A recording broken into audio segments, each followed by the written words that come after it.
The Book of Numbers. Numbers chapter 1. The Lord spoke to Moses in the tent of meeting in the desert of Sinai on the first day of the second month of the second year after the Israelites came out of Egypt. He said, "Take a census of the whole Israelite community by their clans and families, listing every man by name, one by one. You and Aaron are to count according to their divisions all the men in Israel who are 20 years old or more, and able to serve in the army. One man from each tribe, each of them the head of his family, is to help you. These are the names of the men who are to assist you. From Reuben, Elizur, son of Shedeiah. From Simeon, Shelumiel, son of Zurishaddai. From Judah, Nachshon, son of Amminadab. From Issachar, Nathanael, son of Zuar. From Zebulun, Eliab, son of Helon. From the sons of Joseph. From Ephraim, Elishama, son of Ammihud. From Manasseh, Gamaliel, son of Pedazah. From Benjamin, Abidan, son of Gideoni. From Dan, Ahiezer, son of Ammishaddai. From Asher, Pagiel, son of Ochran. From Gad, Eliasaph, son of Duel. From Naphtali, Ahira, son of Enan. These were the men appointed from the community, the leaders of their ancestral tribes. They were the heads of the clans of Israel. Moses and Aaron took these men whose names had been specified, and they called the whole community together on the first day of the second month.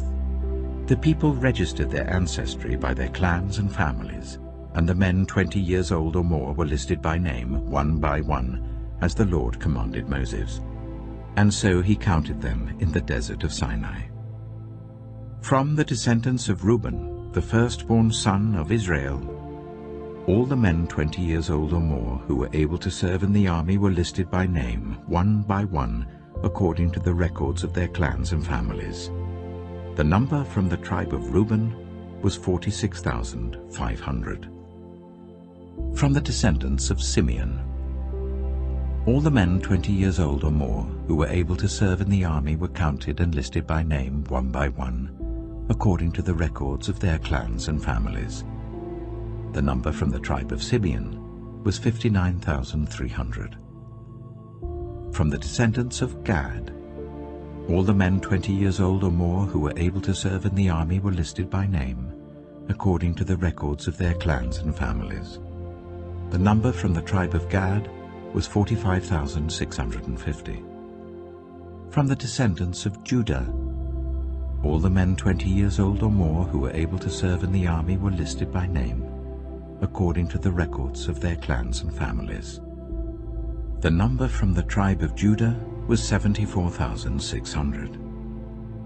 From the descendants of Issachar, all the men 20 years old or more who were able to serve in the army were listed by name, according to the records of their clans and families. The number from the tribe of Issachar was 54,400. From the descendants of Zebulun, all the men 20 years old or more who were able to serve in the army were listed by name, according to the records of their clans and families. The number from the tribe of Zebulun was 57,400. From the sons of Joseph, from the descendants of Ephraim, all the men 20 years old or more who were able to serve in the army were listed by name, according to the records of their clans and families. The number from the tribe of Ephraim was 40,500. From the descendants of Manasseh, all the men 20 years old or more who were able to serve in the army were listed by name, according to the records of their clans and families. The number from the tribe of Manasseh was 32,200. From the descendants of Benjamin, all the men 20 years old or more who were able to serve in the army were listed by name, according to the records of their clans and families. The number from the tribe of Benjamin was 35,400. From the descendants of Dan, all the men 20 years old or more who were able to serve in the army were listed by name according to the records of their clans and families.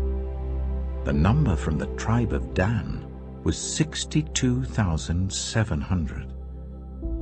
From the descendants of Asher, all the men 20 years old or more who were able to serve in the army were listed by name according to the records of their clans and families. The number from the tribe of Asher was 41,500. From the descendants of Naphtali, all the men 20 years old or more who were able to serve in the army were listed by name, according to the records of their clans and families. The number from the tribe of Naphtali was 53,400. These were the men counted by Moses and Aaron and the 12 leaders of Israel, each one representing his family. All the Israelites, 20 years old or more who were able to serve in Israel's army, were counted according to their families. The total number was 603,550. The ancestral tribe of the Levites, however, was not counted along with the others. The Lord had said to Moses, "You must not count the tribe of Levi, or include them in the census of the other Israelites. Instead, appoint the Levites to be in charge of the tabernacle of the covenant law, over all its furnishings and everything belonging to it. They are to carry the tabernacle and all its furnishings. They are to take care of it and camp round it. Whenever the tabernacle is to move, the Levites are to take it down. And whenever the tabernacle is to be set up, the Levites shall do it. Anyone else who approaches it is to be put to death." The Israelites are to set up their tents by divisions, each of them in their own camp under their standard. The Levites, however, are to set up their tents round the tabernacle of the covenant law, so that my wrath will not fall on the Israelite community. The Levites are to be responsible for the care of the tabernacle of the covenant law. The Israelites did all this just as the Lord commanded Moses. Numbers chapter 2. The Lord said to Moses and Aaron, "The Israelites are to camp round the tent of meeting, some distance from it, each of them under their standard and holding the banners of their family. On the east, towards the sunrise, the divisions of the camp of Judah are to camp under their standard. The leader of the people of Judah is Nahshon, son of Amminadab. His division numbers 74,600.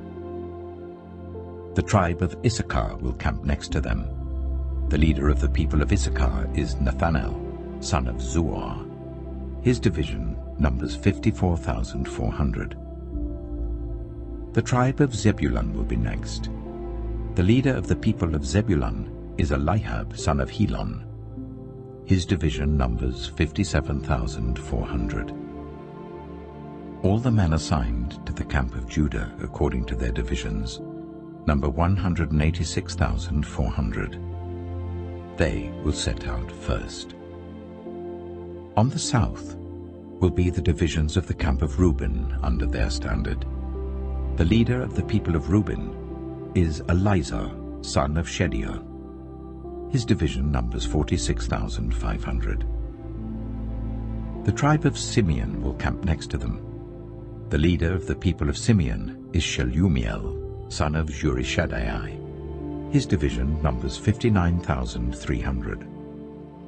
The tribe of Gad will be next. The leader of the people of Gad is Eliasaph, son of Duel. His division numbers 45,650.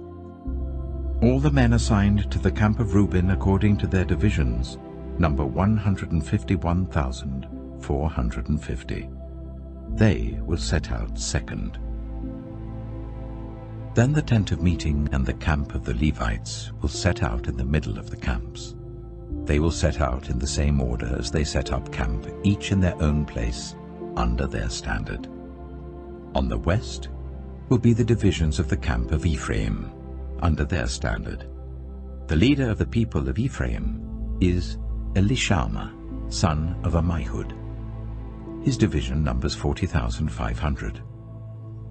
The tribe of Manasseh will be next to them. The leader of the people of Manasseh is Gamaliel, son of Pedazeh. His division numbers 32,200. The tribe of Benjamin will be next. The leader of the people of Benjamin is Abidan, son of Gideoni. His division numbers 35,400. All the men assigned to the camp of Ephraim, according to their divisions, number 108,100. They will set out third.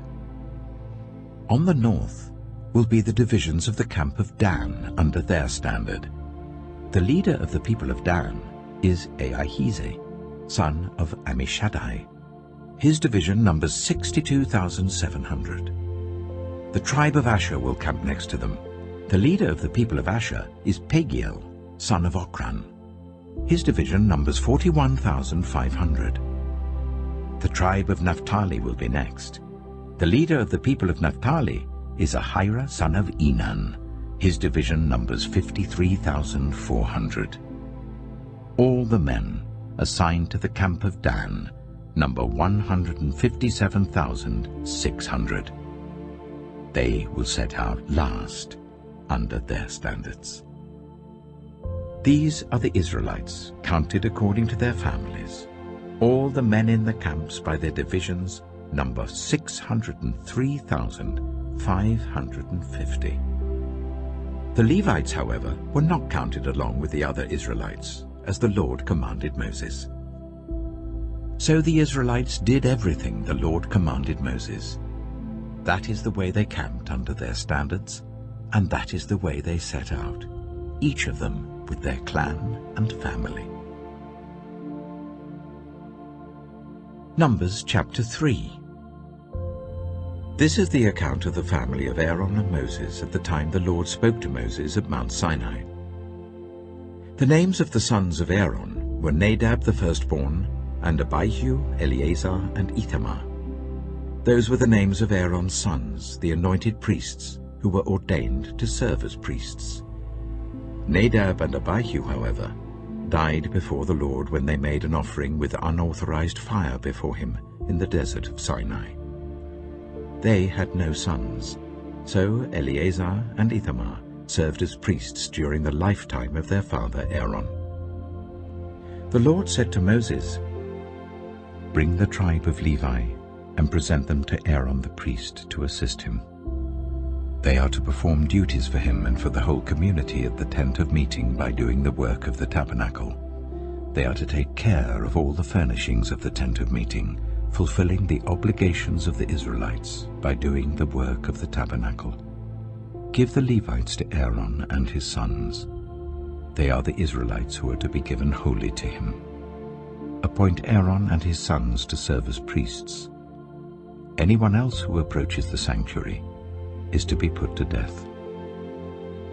The Lord also said to Moses, "I have taken the Levites from among the Israelites in place of the first male offspring of every Israelite woman.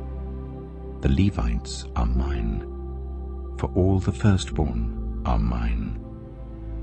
When I struck down all the firstborn in Egypt, I set apart for myself every firstborn in Israel, whether human or animal. They are to be mine. I am the Lord." The Lord said to Moses in the desert of Sinai, "Count the Levites by their families and clans. Count every male a month old or more." So Moses counted them as he was commanded by the word of the Lord. These were the names of the sons of Levi: Gershon, Kohath, and Merari. These were the names of the Gershonite clans: Libni and Shimei. The Kohathite clans: Amram, Itzah, Hebron, and Uzziel. The Merarite clans: Malai and Mushai. These were the Levite clans according to their families. To Gershon belonged the clans of the Libnites and Shimeites. These were the Gershonite clans. The number of all the males a month old or more who were counted were 7,500. The Gershonite clans were to camp on the west behind the tabernacle. The leader of the families of the Gershonites was Eliasaph, son of Lael. At the tent of meeting, the Gershonites were responsible for the care of the tabernacle and tent, its coverings, the curtain at the entrance to the tent of meeting, the curtains of the courtyard, the curtain at the entrance to the courtyard surrounding the tabernacle and altar, and the ropes, and everything related to their use. To Kohath belonged the clans of the Amramites, Izharites, Hebronites, and Uzzielites. These were the Kohathite clans. The number of all the males a month old or more was 8,600. The Kohathites were responsible for the care of the sanctuary. The Kohathite clans were to camp on the south side of the tabernacle. The leader of the families of the Kohathite clans was Eliaphan, son of Uzziel. They were responsible for the care of the ark, the table, the lampstand, the altars, the articles of the sanctuary used in ministering, the curtain, and everything related to their use. The chief leader of the Levites was Eleazar, son of Aaron the priest. He was appointed over those who were responsible for the care of the sanctuary. To Merari belonged the clans of the Mahlites and the Mushites. These were the Merarite clans. The number of all the males a month old or more who were counted was 6,200. The leader of the families of the Merarite clans was Zuriel, son of Abihail. They were to camp on the north side of the tabernacle. The Merarites were appointed to take care of the frames of the tabernacle, its crossbars, posts, bases, all its equipment, and everything related to their use, as well as the posts of the surrounding courtyard with their bases, tent pegs, and ropes. Moses and Aaron and his sons were to camp to the east of the tabernacle, towards the sunrise, in front of the tent of meeting. They were responsible for the care of the sanctuary on behalf of the Israelites. Anyone else who approached the sanctuary was to be put to death. The total number of Levites counted at the Lord's command by Moses and Aaron according to their clans, including every male a month old or more, was 22,000. The Lord said to Moses, "Count all the firstborn Israelite males who are a month old or more, and make a list of their names. Take the Levites for me in place of all the firstborn of the Israelites, and the livestock of the Levites in place of all the firstborn of the livestock of the Israelites. I am the Lord." So Moses counted all the firstborn of the Israelites as the Lord commanded him. The total number of firstborn males a month old or more, listed by name, was 22,273. The Lord also said to Moses, "Take the Levites in place of all the firstborn of Israel, and the livestock of the Levites in place of their livestock. The Levites are to be mine. I am the Lord.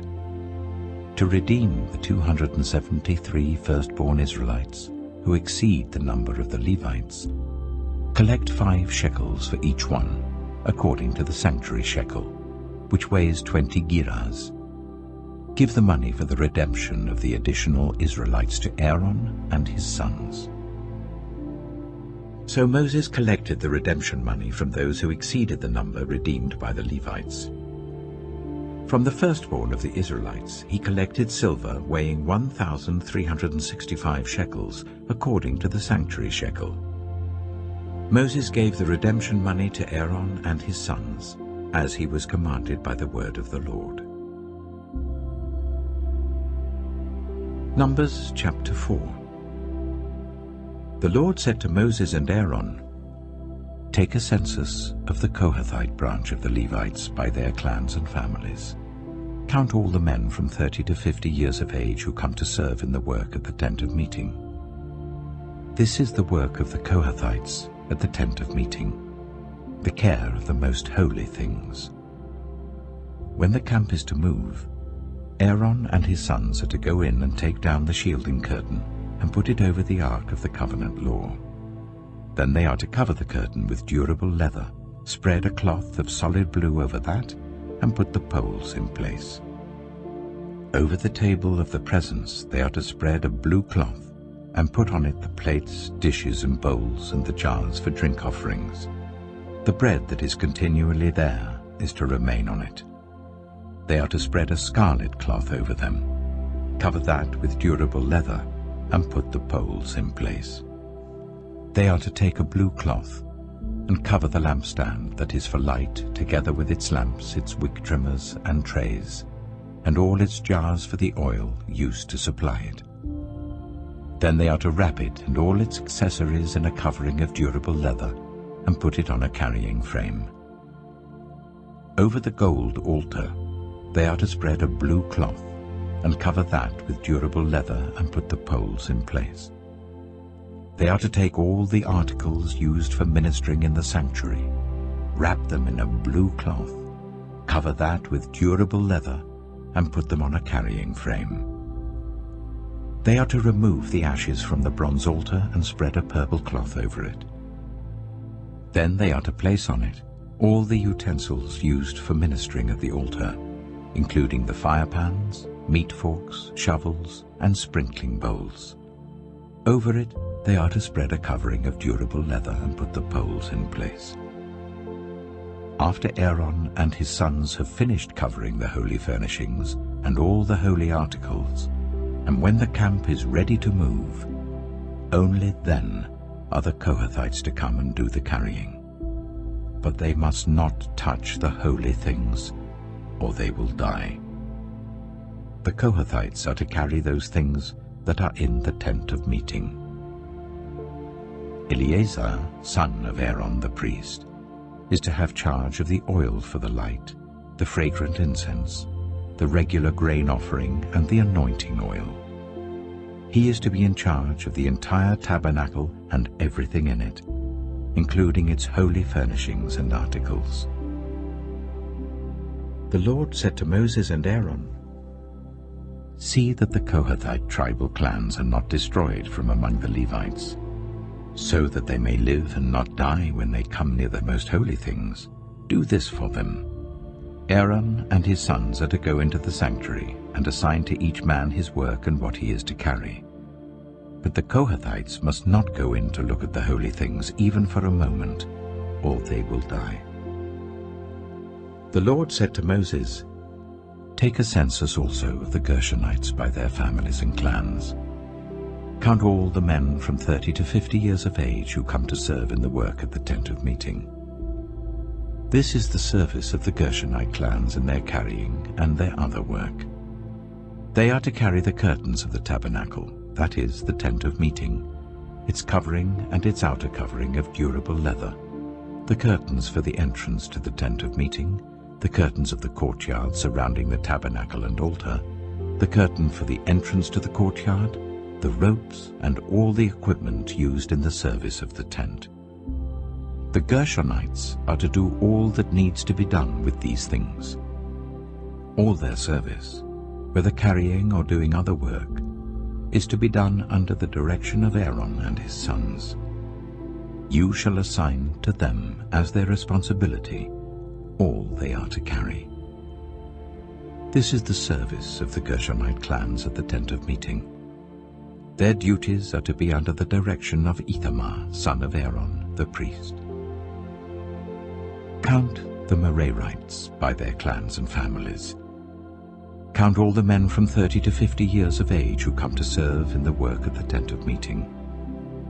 As part of all their service at the tent, they are to carry the frames of the tabernacle, its crossbars, posts, and bases, as well as the posts of the surrounding courtyard with their bases, tent pegs, ropes, all their equipment, and everything related to their use. Assign to each man the specific things he is to carry. This is the service of the Merarite clans as they work at the tent of meeting, under the direction of Ithamar, son of Aaron, the priest. Moses, Aaron, and the leaders of the community counted the Kohathites by their clans and families. All the men from 30 to 50 years of age who came to serve in the work at the tent of meeting, counted by clans, were 2,750. This was the total of all those in the Kohathite clans who served at the tent of meeting, Moses and Aaron counted them according to the Lord's command through Moses. The Gershonites were counted by their clans and families. All the men from 30 to 50 years of age who came to serve in the work at the tent of meeting, counted by their clans and families, were 2,630. This was the total of those in the Gershonite clans who served at the tent of meeting. Moses and Aaron counted them according to the Lord's command. The Merarites were counted by their clans and families. All the men from 30 to 50 years of age who came to serve in the work at the tent of meeting, counted by their clans, were 3,200. This was the total of those in the Merarite clans. Moses and Aaron counted them according to the Lord's command through Moses. So Moses, Aaron, and the leaders of Israel counted all the Levites by their clans and families. All the men from 30 to 50 years of age who came to do the work of serving and carrying the tent of meeting numbered 8,580. At the Lord's command through Moses, each was assigned his work and told what to carry. Thus they were counted as the Lord commanded Moses. Numbers chapter 5. The Lord said to Moses, "Command the Israelites to send away from the camp anyone who has a defiling skin disease or a discharge of any kind, or who is ceremonially unclean because of a dead body. Send away male and female alike. Send them outside the camp, so that they will not defile their camp where I dwell among them." The Israelites did so. They sent them outside the camp. They did just as the Lord had instructed Moses. The Lord said to Moses, "Say to the Israelites, any man or woman who wrongs another in any way, and so is unfaithful to the Lord, is guilty and must confess the sin they have committed. They must make full restitution for the wrong they have done, add a fifth of the value to it and give it all to the person they have wronged. But if that person has no close relative to whom restitution can be made for the wrong, the restitution belongs to the Lord and must be given to the priest, along with the ram with which atonement is made for the wrongdoer. All the sacred contributions the Israelites bring to a priest will belong to him. Sacred things belong to their owners, but what they give to the priest will belong to the priest." Then the Lord said to Moses, "Speak to the Israelites and say to them, if a man's wife goes astray and is unfaithful to him so that another man has sexual relations with her, and this is hidden from her husband, and her impurity is undetected, since there is no witness against her and she has not been caught in the act, and if feelings of jealousy come over her husband, and he suspects his wife and she is impure, or if he is jealous and suspects her, even though she is not impure, then he is to take his wife to the priest. He must also take an offering of 1/10 of an ephah of barley flour on her behalf. He must not pour olive oil on it or put incense on it, because it is a grain offering for jealousy, a reminder offering to draw attention to wrongdoing. The priest shall bring her and make her stand before the Lord. Then he shall take some holy water in a clay jar and put some dust from the tabernacle floor into the water. After the priest has made the woman stand before the Lord, he shall loosen her hair and place in her hands the reminder offering, the grain offering for jealousy, while he himself holds the bitter water that brings a curse. Then the priest shall put the woman under oath and say to her, if no other man has had sexual relations with you, and you have not gone astray and become impure while married to your husband, may this bitter water that brings a curse not harm you. But if you have gone astray while married to your husband, and you have made yourself impure by having sexual relations with a man other than your husband, here the priest is to put the woman under this curse. May the Lord cause you to become a curse among your people, when he makes your womb miscarry and your abdomen swell. May this water that brings a curse enter your body, so that your abdomen swells or your womb miscarries. Then the woman is to say, Amen, so be it.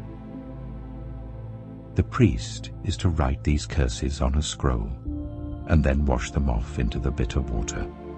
He shall make the woman drink the bitter water that brings a curse, and this water that brings a curse and causes bitter suffering will enter her. The priest is to take from her hands the grain offering for jealousy, wave it before the Lord and bring it to the altar. The priest is then to take a handful of the grain offering as a memorial offering and burn it on the altar. After that, he is to make the woman drink the water. If she has made herself impure and been unfaithful to her husband, this will be the result. When she is made to drink the water that brings a curse and causes bitter suffering, it will enter her, her abdomen will swell, and her womb will miscarry, and she will become a curse. If, however, the woman has not made herself impure, but is clean, she will be cleared of guilt, and will be able to have children. This, then, is the law of jealousy, when a woman goes astray and makes herself impure while married to her husband, or when feelings of jealousy come over a man because he suspects his wife. The priest is to make her stand before the Lord, and is to apply this entire law to her. The husband will be innocent of any wrongdoing, but the woman will bear the consequences of her sin. Numbers chapter 6. The Lord said to Moses, "Speak to the Israelites and say to them, if a man or woman wants to make a special vow, a vow of dedication to the Lord as a Nazirite, they must abstain from wine and other fermented drink, and must not drink vinegar made from wine or other fermented drink. They must not drink grape juice or eat grapes or raisins. As long as they remain under their Nazirite vow, they must not eat anything that comes from the grapevine, not even the seeds or skins. During the entire period of their Nazirite vow, no razor may be used on their head.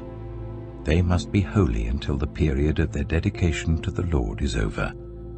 They must let their hair grow long. Throughout the period of their dedication to the Lord, the Nazirite must not go near a dead body. Even if their own father or mother or brother or sister dies, they must not make themselves ceremonially unclean on account of them, because the symbol of their dedication to God is on their head. Throughout the period of their dedication, they are consecrated to the Lord. If someone dies suddenly in the Nazirite's presence, thus defiling the hair that symbolizes their dedication, they must shave their head on the 7th day, the day of their cleansing. Then on the 8th day, they must bring 2 doves or 2 young pigeons to the priest at the entrance to the tent of meeting. The priest is to offer one as a sin offering and the other as a burnt offering to make atonement for the Nazirite, because they sinned by being in the presence of the dead body. That same day they are to consecrate their head again. They must rededicate themselves to the Lord for the same period of dedication, and must bring a year-old male lamb as a guilt offering. The previous days do not count, because they became defiled during their period of dedication. Now this is the law of the Nazirite when the period of their dedication is over. They are to be brought to the entrance to the tent of meeting. There they are to present their offerings to the Lord: a year-old male lamb without defect for a burnt offering, a year-old ewe lamb without defect for a sin offering, a ram without defect for a fellowship offering, together with their grain offerings and drink offerings, and a basket of bread made with the finest flour and without yeast, thick loaves with olive oil mixed in, and thin loaves brushed with olive oil. The priest is to present all these before the Lord and make the sin offering and the burnt offering. He is to present the basket of unleavened bread and is to sacrifice the ram as a fellowship offering to the Lord, together with its grain offering and drink offering. Then, at the entrance to the tent of meeting, the Nazirite must shave off the hair that symbolizes their dedication. They are to take the hair and put it in the fire that is under the sacrifice of the fellowship offering. After the Nazirite has shaved off the hair that symbolizes their dedication, the priest is to place in their hands a boiled shoulder of the ram, and one thick loaf and one thin loaf from the basket, both made without yeast. The priest shall then wave these before the Lord as a wave offering. They are holy and belong to the priest, together with the breast that was waved and the thigh that was presented. After that, the Nazirite may drink wine. This is the law of the Nazirite who vows offerings to the Lord in accordance with their dedication, in addition to whatever else they can afford. They must fulfill the vows they have made, according to the law of the Nazirite. The Lord said to Moses, "Tell Aaron and his sons, this is how you are to bless the Israelites. Say to them, the Lord bless you and keep you. The Lord make his face shine on you and be gracious to you. The Lord turn his face towards you and give you peace." So they will put my name on the Israelites, and I will bless them. Numbers chapter 7. When Moses finished setting up the tabernacle, he anointed and consecrated it and all its furnishings. He also anointed and consecrated the altar and all its utensils. Then the leaders of Israel, the heads of families who were the tribal leaders in charge of those who were counted, made offerings. They brought as their gifts before the Lord 6 covered carts and 12 oxen, an ox from each leader and a cart from every 2. These they presented before the tabernacle. The Lord said to Moses, "Accept these from them, that they may be used in the work at the tent of meeting. Give them to the Levites as each man's work requires." So Moses took the carts and oxen and gave them to the Levites.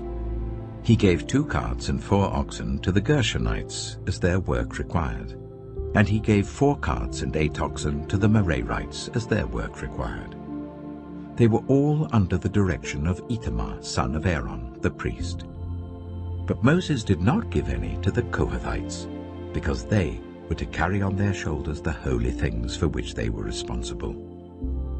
When the altar was anointed, the leaders brought their offerings for its dedication and presented them before the altar. For the Lord had said to Moses, "Each day 1 leader is to bring his offering for the dedication of the altar."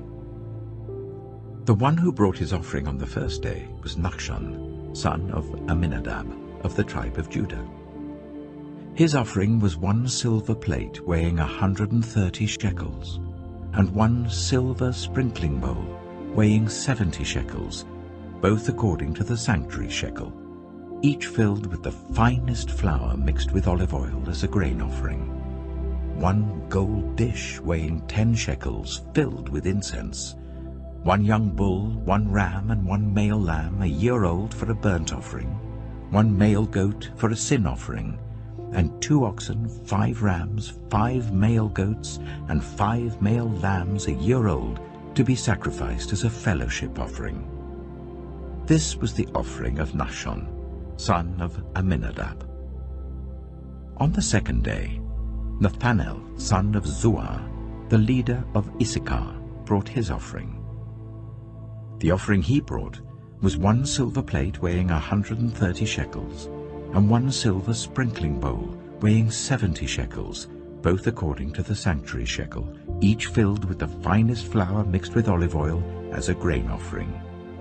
1 gold dish weighing 10 shekels filled with incense, 1 young bull, 1 ram, and one male lamb a year old for a burnt offering, one male goat for a sin offering, and 2 oxen, 5 rams, 5 male goats, and 5 male lambs a year old, to be sacrificed as a fellowship offering. This was the offering of Nathanael, son of Zuar. On the 3rd day, Eliab, son of Helon, the leader of the people of Zebulun, brought his offering. His offering was 1 silver plate weighing 130 shekels, and 1 silver sprinkling bowl weighing 70 shekels, both according to the sanctuary shekel, each filled with the finest flour mixed with olive oil as a grain offering, 1 gold dish weighing 10 shekels, filled with incense, 1 young bull, 1 ram, and 1 male lamb a year old for a burnt offering, 1 male goat for a sin offering, and 2 oxen, 5 rams, 5 male goats, and 5 male lambs a year old, to be sacrificed as a fellowship offering. This was the offering of Eliab, son of Helon. On the 4th day, Elizur, son of Shedeiah, the leader of the people of Reuben, brought his offering. His offering was 1 silver plate weighing 130 shekels, and 1 silver sprinkling bowl weighing 70 shekels, both according to the sanctuary shekel, each filled with the finest flour mixed with olive oil as a grain offering, 1 gold dish weighing 10 shekels filled with incense, 1 young bull, 1 ram, and 1 male lamb a year old for a burnt offering, 1 male goat for a sin offering, and 2 oxen, 5 rams, 5 male goats, and 5 male lambs a year old, to be sacrificed as a fellowship offering. This was the offering of Elizur, son of Shedeiah. On the 5th day, Shelumiel, son of Zurishaddai, the leader of the people of Simeon, brought his offering.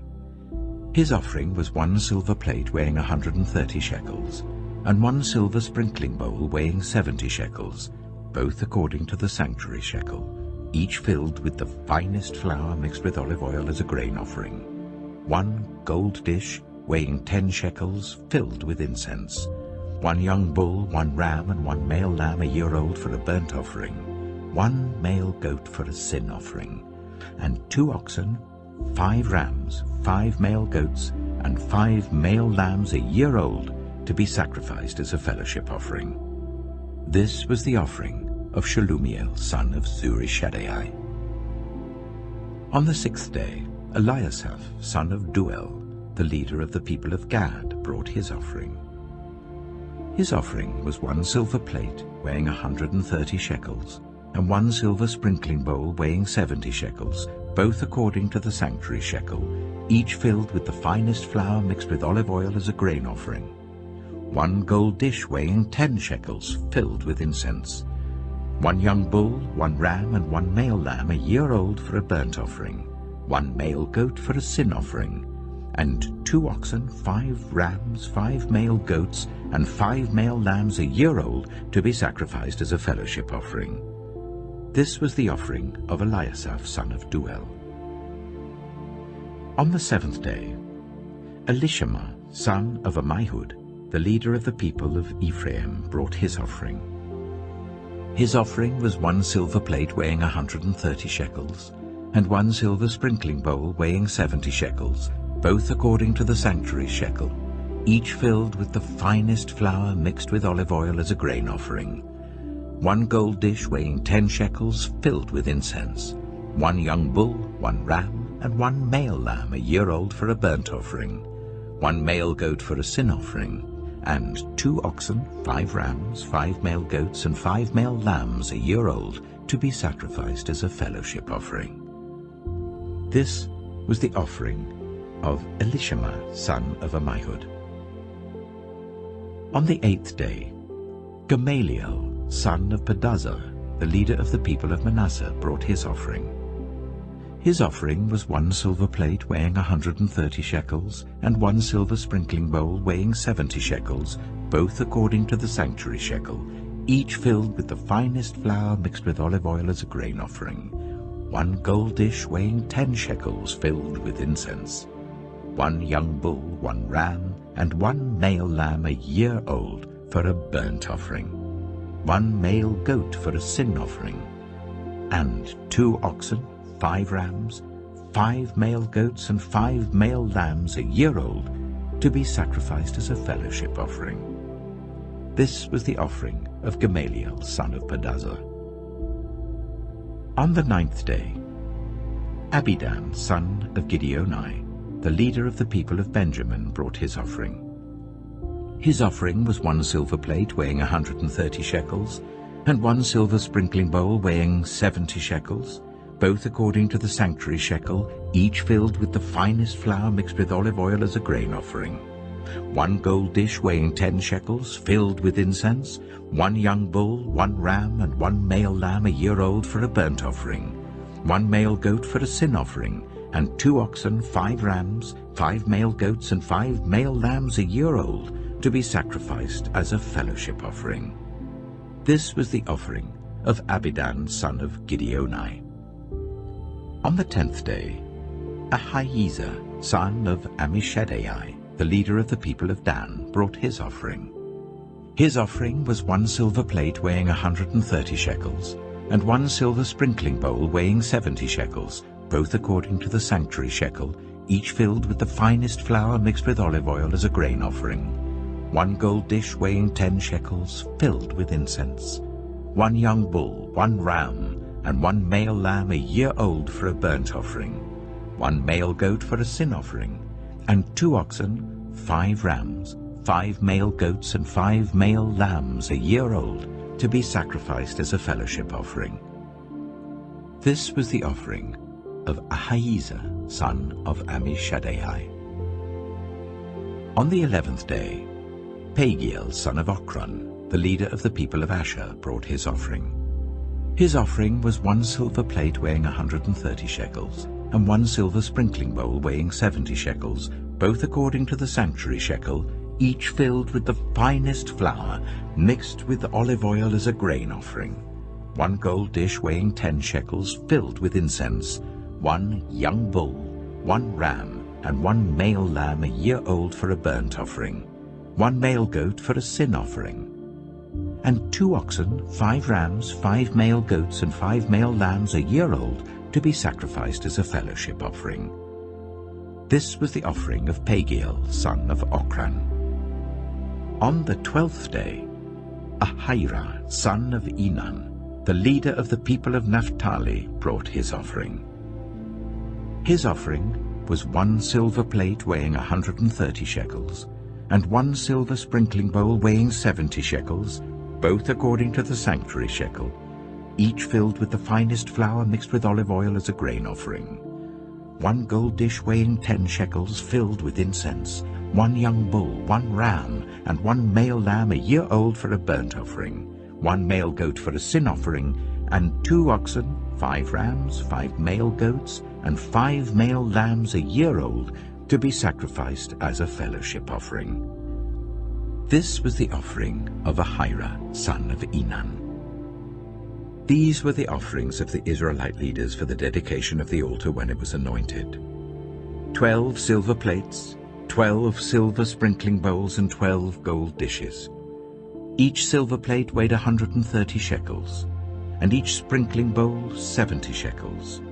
Altogether, the silver dishes weighed 2,400 shekels according to the sanctuary shekel. The 12 gold dishes, filled with incense, weighed 10 shekels each, according to the sanctuary shekel. Altogether, the gold dishes weighed 120 shekels. The total number of animals for the burnt offering came to 12 young bulls, 12 rams, and 12 male lambs a year old, together with their grain offering. 12 male goats were used for the sin offering. The total number of animals for the sacrifice of the fellowship offering came to 24 oxen, 60 rams, 60 male goats, and 60 male lambs a year old.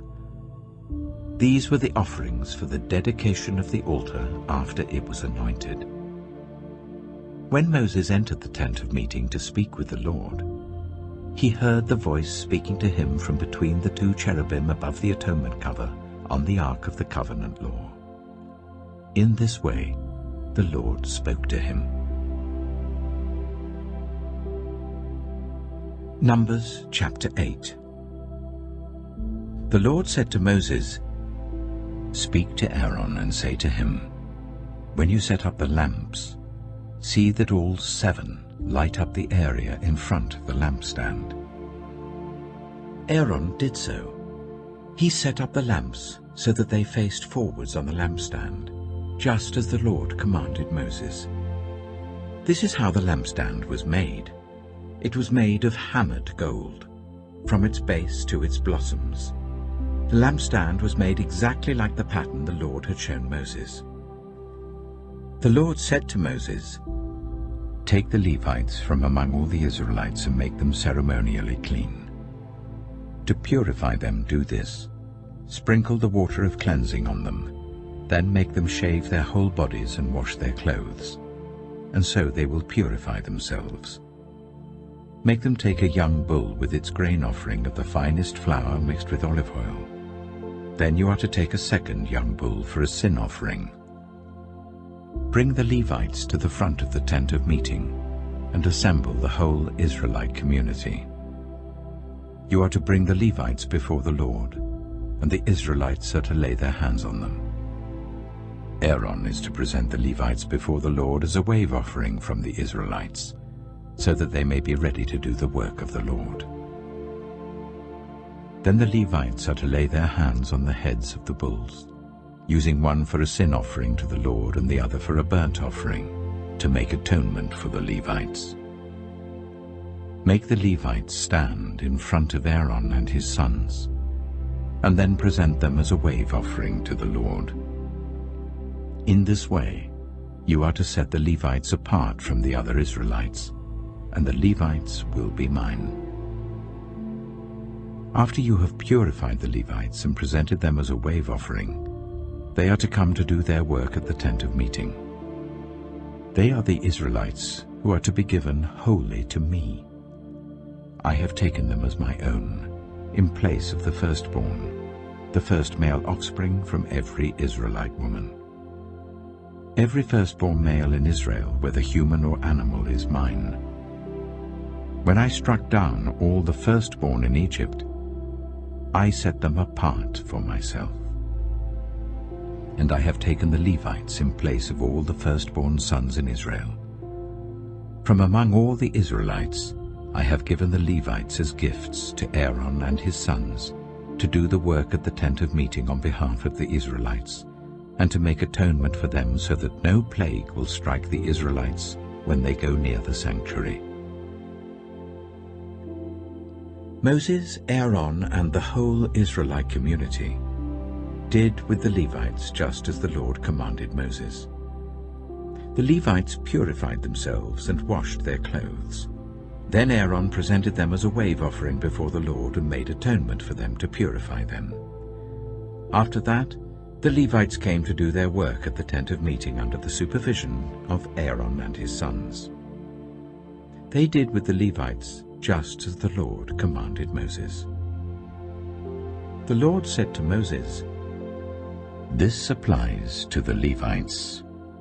Men 25 years old or more shall come to take part in the work at the tent of meeting, but at the age of 50 they must retire from their usual duties and work no longer. They may assist their brothers in performing their duties at the tent of meeting, but they themselves must not do the work. This, then, is how you are to assign the responsibilities of the Levites." Numbers chapter 9.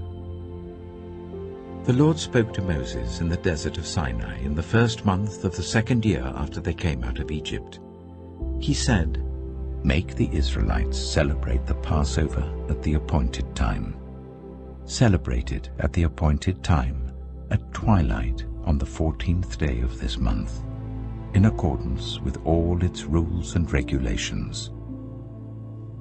So Moses told the Israelites to celebrate the Passover, and they did so in the desert of Sinai at twilight on the 14th day of the first month.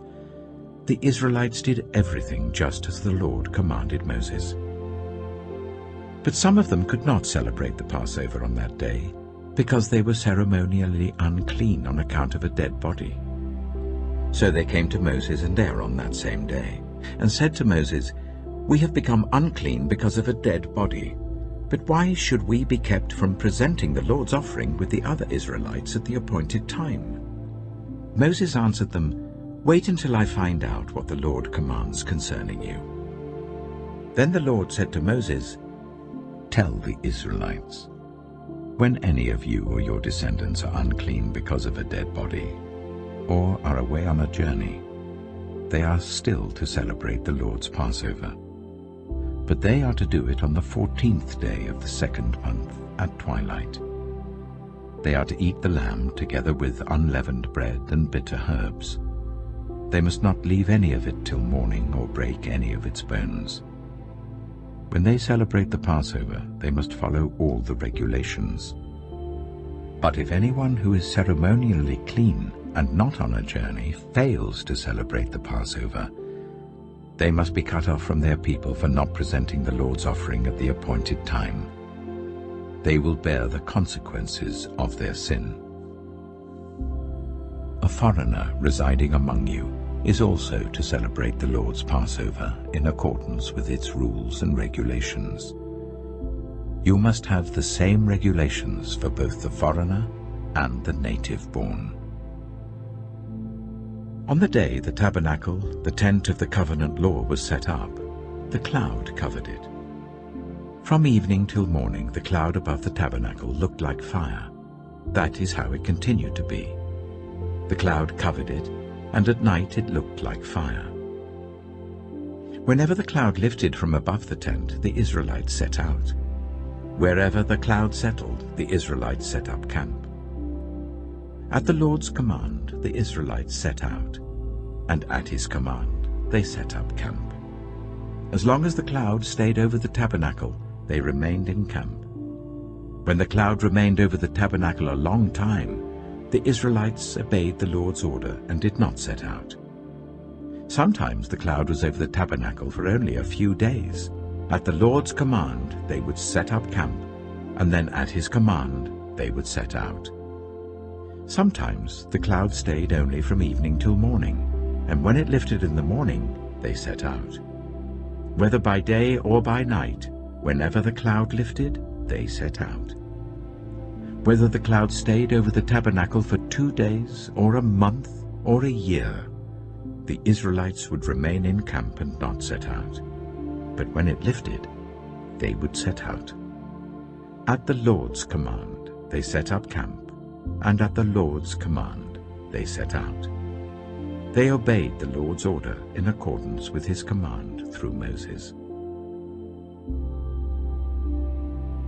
Numbers chapter 10. The Lord said to Moses, "Make 2 trumpets of hammered silver, and use them for calling the community together and for the camps to set out. When both are sounded, the whole community is to assemble before you at the entrance to the tent of meeting. If only one is sounded, the leaders, the heads of the clans of Israel, are to assemble before you. When a trumpet blast is sounded, the tribes camping on the east are to set out.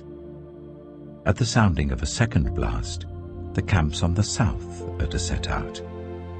The blast will be the signal for setting out. To gather the assembly, blow the trumpets, but not with the signal for setting out. The sons of Aaron, the priests, are to blow the trumpets. This is to be a lasting ordinance for you and the generations to come. When you go into battle in your own land against an enemy who is oppressing you, sound a blast on the trumpets. Then you will be remembered by the Lord your God and rescued from your enemies.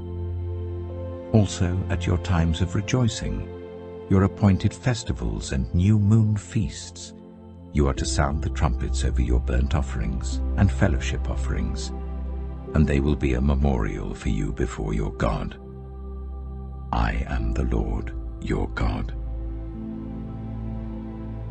On the 20th day of the second month of the second year, the cloud lifted from above the tabernacle of the covenant law. Then the Israelites set out from the desert of Sinai and traveled from place to place until the cloud came to rest in the desert of Paran. They set out this first time at the Lord's command through Moses. The divisions of the camp of Judah went first, under their standard. Nachshon, son of Amminadab, was in command. Nathanael, son of Zuar, was over the division of the tribe of Issachar, and Eliab, son of Helon, was over the division of the tribe of Zebulun. Then the tabernacle was taken down, and the Gershonites and Merarites who carried it set out. The divisions of the camp of Reuben went next under their standard. Elizur, son of Shedeur, was in command.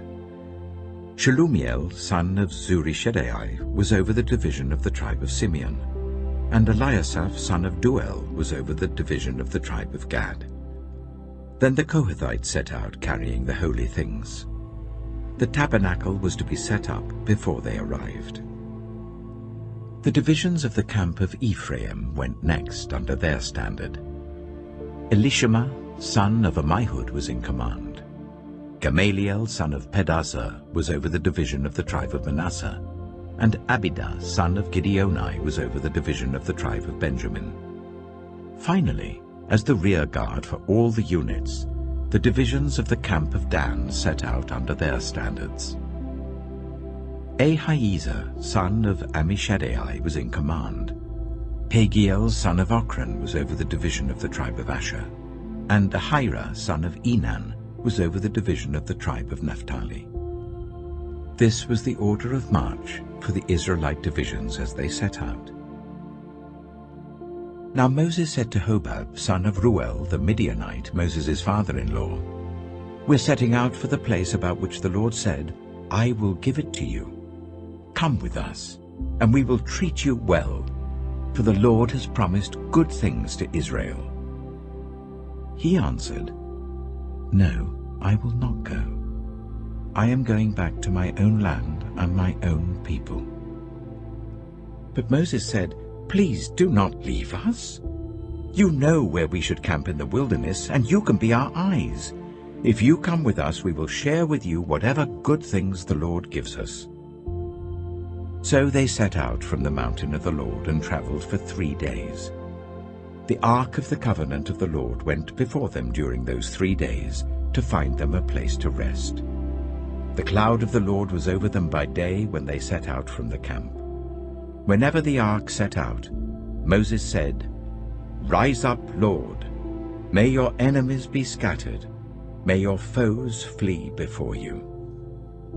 Whenever it came to rest, he said, "Return, Lord, to the countless thousands of Israel."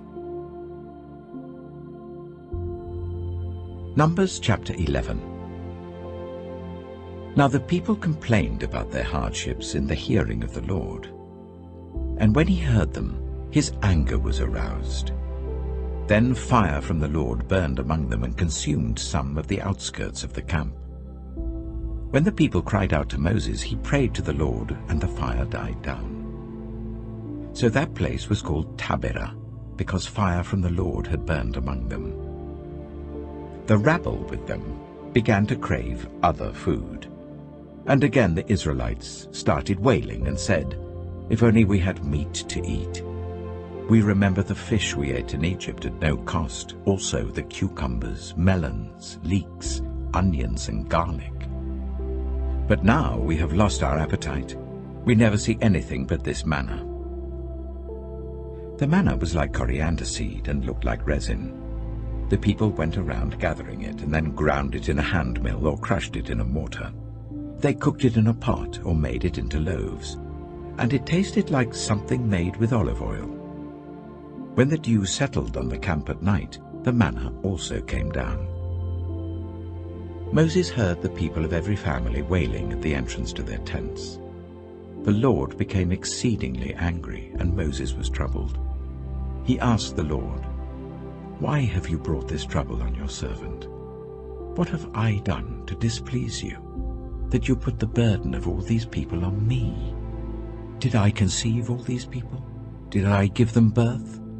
Why do you tell me to carry them in my arms as a nurse carries an infant to the land you promised on oath to their ancestors? Where can I get meat for all these people? They keep wailing to me, "Give us meat to eat." I cannot carry all these people by myself. The burden is too heavy for me. If this is how you are going to treat me, please go ahead and kill me right now, if I have found favor in your eyes. And do not let me face my own ruin. The Lord said to Moses, "Bring me 70 of Israel's elders who are known to you as leaders and officials among the people. Make them come to the tent of meeting, that they may stand there with you. I will come down and speak with you there, and I will take some of the power of the Spirit that is on you and put it on them. They will share the burden of the people with you, so that you will not have to carry it alone. Tell the people, consecrate yourselves in preparation for tomorrow, when you will eat meat. The Lord heard you when you wailed, 'If only we had meat to eat. We were better off in Egypt.' Now the Lord will give you meat, and you will eat it. You will not eat it for just 1 day or 2 days or 5, 10, or 20 days, but for a whole month, until it comes out of your nostrils and you loathe it, because you have rejected the Lord who is among you, and have wailed before him, saying, 'Why did we ever leave Egypt?'" But Moses said, "Here I am among 600,000 men on foot, and you say, 'I will give them meat to eat for a whole month?' Would they have enough if flocks and herds were slaughtered for them? Would they have enough if all the fish in the sea were caught for them?" The Lord answered Moses, "Is the Lord's arm too short? Now you will see whether or not what I say will come true for you." So Moses went out and told the people what the Lord had said. He brought together 70 of their elders and made them stand round the tent. Then the Lord came down in the cloud and spoke with him, and he took some of the power of the Spirit that was on him and put it on the 70 elders. When the Spirit rested on them, they prophesied, but did not do so again. However, 2 men, whose names were Eldad and Medad, had remained in the camp. They were listed among the elders, but did not go out to the tent. Yet the Spirit also rested on them, and they prophesied in the camp. A young man ran and told Moses, "Eldad and Medad are prophesying in the camp." Joshua, son of Nun, who had been Moses' assistant since youth, spoke up and said, "Moses, my lord, stop them." But Moses replied, "Are you jealous for my sake? I wish that all the Lord's people were prophets, and that the Lord would put his Spirit on them." Then Moses and the elders of Israel returned to the camp. Now a wind went out from the Lord and drove quail in from the sea. It scattered them up to 2 cubits deep all round the camp, as far as a day's walk in any direction. All that day and night and all the next day the people went out and gathered quail. No one gathered less than 10 homers. Then they spread them out all around the camp. But while the meat was still between their teeth and before it could be consumed, the anger of the Lord burned against the people, and he struck them with a severe plague. Therefore the place was named Kibroth Hattaavah, because there they buried the people who had craved other food. From Kibroth Hattaavah the people traveled to Hazeroth and stayed there. Numbers chapter 12. Miriam and Aaron began to talk against Moses because of his Cushite wife, for he had married a Cushite. "Has the Lord spoken only through Moses?" they asked. "Hasn't he also spoken through us?" And the Lord heard this. Now Moses was a very humble man, more humble than anyone else on the face of the earth. At once the Lord said to Moses, Aaron, and Miriam, "Come out to the tent of meeting, all 3 of you." So the 3 of them went out. Then the Lord came down in a pillar of cloud. He stood at the entrance to the tent and summoned Aaron and Miriam. When the 2 of them stepped forward, he said, "Listen to my words. When there is a prophet among you, I, the Lord, reveal myself to them in visions. I speak to them in dreams. But this is not true of my servant Moses. He is faithful in all my house. With him I speak face to face, clearly, and not in riddles. He sees the form of the Lord. Why then were you not afraid to speak against my servant Moses? The anger of the Lord burned against them, and he left them. When the cloud lifted from above the tent, Miriam's skin was leprous. It became as white as snow. Aaron turned towards her and saw that she had a defiling skin disease, and he said to Moses, "Please, my lord, I ask you not to hold against us the sin we have so foolishly committed. Do not let her be like a stillborn infant coming from its mother's womb, with its flesh half eaten away." So Moses cried out to the Lord, "Please, God, heal her." The Lord replied to Moses, "If her father had spat in her face, would she not have been in disgrace for 7 days? Confine her outside the camp for 7 days. After that, she can be brought back." So Miriam was confined outside the camp for 7 days, and the people did not move on till she was brought back. After that, the people left Hazeroth and camped in the desert of Paran. Numbers chapter 13. The Lord said to Moses, "Send some men to explore the land of Canaan, which I am giving to the Israelites. From each ancestral tribe send one of its leaders." So at the Lord's command Moses sent them out from the desert of Paran. All of them were leaders of the Israelites. These are their names. From the tribe of Reuben, Shammua, son of Zakkar. From the tribe of Simeon, Shaphat, son of Hori. From the tribe of Judah, Caleb, son of Jephunneh. From the tribe of Issachar, Igal, son of Joseph. From the tribe of Ephraim, Hoshea, son of Nun. From the tribe of Benjamin, Paltai, son of Raphu. From the tribe of Zebulun, Gadiel, son of Sodai. From the tribe of Manasseh, a tribe of Joseph, Gadai, son of Suzai. From the tribe of Dan, Amiel, son of Gemalai. From the tribe of Asher, Sethur, son of Michael. From the tribe of Naphtali, Nabai, son of Vosai. From the tribe of Gad, Geuel, son of Machai. These are the names of the men Moses sent to explore the land. Moses gave Hoshea, son of Nun, the name Joshua. When Moses sent them to explore Canaan, he said, "Go up through the Negev and on into the hill country. See what the land is like and whether the people who live there are strong or weak, few or many. What kind of land do they live in? Is it good or bad? What kind of towns do they live in? Are they unwalled or fortified? How is the soil? Is it fertile or poor? Are there trees in it or not? Do your best to bring back some of the fruit of the land." It was the season for the first ripe grapes. So they went up and explored the land from the desert of Zin as far as Rehob, towards Lebo-Hamath. They went up through the Negev and came to Hebron, where Ahiman, Sheshai, and Talmai, the descendants of Anak, lived. Hebron had been built 7 years before Zoan in Egypt. When they reached the valley of Eshcol, they cut off a branch bearing a single cluster of grapes. 2 of them carried it on a pole between them, along with some pomegranates and figs. That place was called the Valley of Eshcol, because of the cluster of grapes the Israelites cut off there. At the end of 40 days they returned from exploring the land. They came back to Moses and Aaron and the whole Israelite community at Kadesh in the desert of Paran.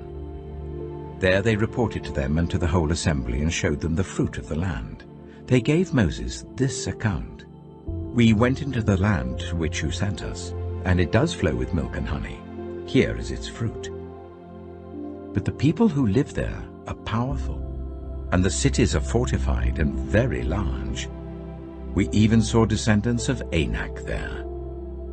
The Amalekites live in the Negev. The Hittites, Jebusites, and Amorites live in the hill country, and the Canaanites live near the sea and along the Jordan. Then Caleb silenced the people before Moses and said, "We should go up and take possession of the land, for we can certainly do it." But the men who had gone up with him said, "We can't attack those people. They are stronger than we are." And they spread among the Israelites a bad report about the land they had explored. They said, "The land we explored devours those living in it. All the people we saw there are of great size. We saw the Nephilim there. The descendants of Anak come from the Nephilim. We seemed like grasshoppers in our own eyes, and we looked the same to them." Numbers chapter 14. That night, all the members of the community raised their voices and wept aloud. All the Israelites grumbled against Moses and Aaron, and the whole assembly said to them, "If only we had died in Egypt or in this wilderness. Why is the Lord bringing us to this land only to let us fall by the sword? Our wives and children would be taken as plunder. Wouldn't it be better for us to go back to Egypt?" And they said to each other, "We should choose a leader and go back to Egypt." Then Moses and Aaron fell face down in front of the whole Israelite assembly gathered there. Joshua, son of Nun, and Caleb, son of Jephunneh, who were among those who had explored the land, tore their clothes, and said to the entire Israelite assembly, "The land we passed through and explored is exceedingly good. If the Lord is pleased with us, he will lead us into that land, a land flowing with milk and honey, and will give it to us.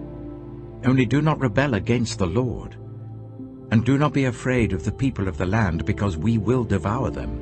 Their protection is gone, but the Lord is with us. Do not be afraid of them." But the whole assembly talked about stoning them. Then the glory of the Lord appeared at the tent of meeting to all the Israelites. The Lord said to Moses, "How long will these people treat me with contempt? How long will they refuse to believe in me, in spite of all the signs I have performed among them? I will strike them down with a plague and destroy them. But I will make you into a nation greater and stronger than they."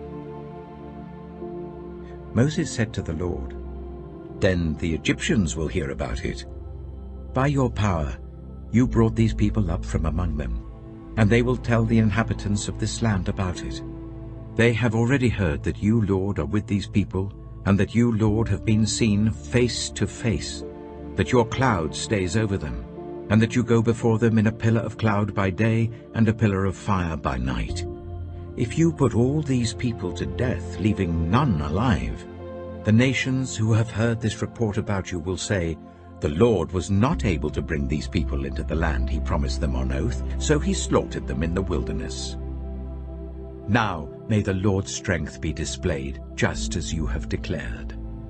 The Lord is slow to anger, abounding in love, and forgiving sin and rebellion.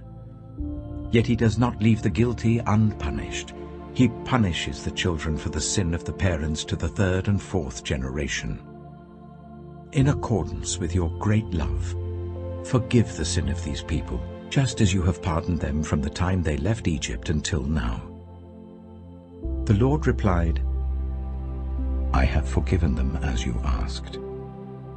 Nevertheless, as surely as I live, and as surely as the glory of the Lord fills the whole earth, not one of those who saw my glory and the signs I performed in Egypt and in the wilderness, but who disobeyed me and tested me 10 times, not one of them will ever see the land I promised on oath to their ancestors. No one who has treated me with contempt will ever see it. But because my servant Caleb has a different spirit and follows me wholeheartedly, I will bring him into the land he went to, and his descendants will inherit it. Since the Amalekites and the Canaanites are living in the valleys, turn back tomorrow and set out towards the desert along the route to the Red Sea. The Lord said to Moses and Aaron, "How long will this wicked community grumble against me? I have heard the complaints of these grumbling Israelites. So tell them, as surely as I live, declares the Lord, I will do to you the very thing I heard you say. In this wilderness your bodies will fall, every one of you 20 years old or more, who was counted in the census and who has grumbled against me. Not one of you will enter the land I swore with uplifted hand to make your home, except Caleb, son of Jephunneh, and Joshua, son of Nun. As for your children that you said would be taken as plunder, I will bring them in to enjoy the land you have rejected. But you, your bodies will fall in this wilderness.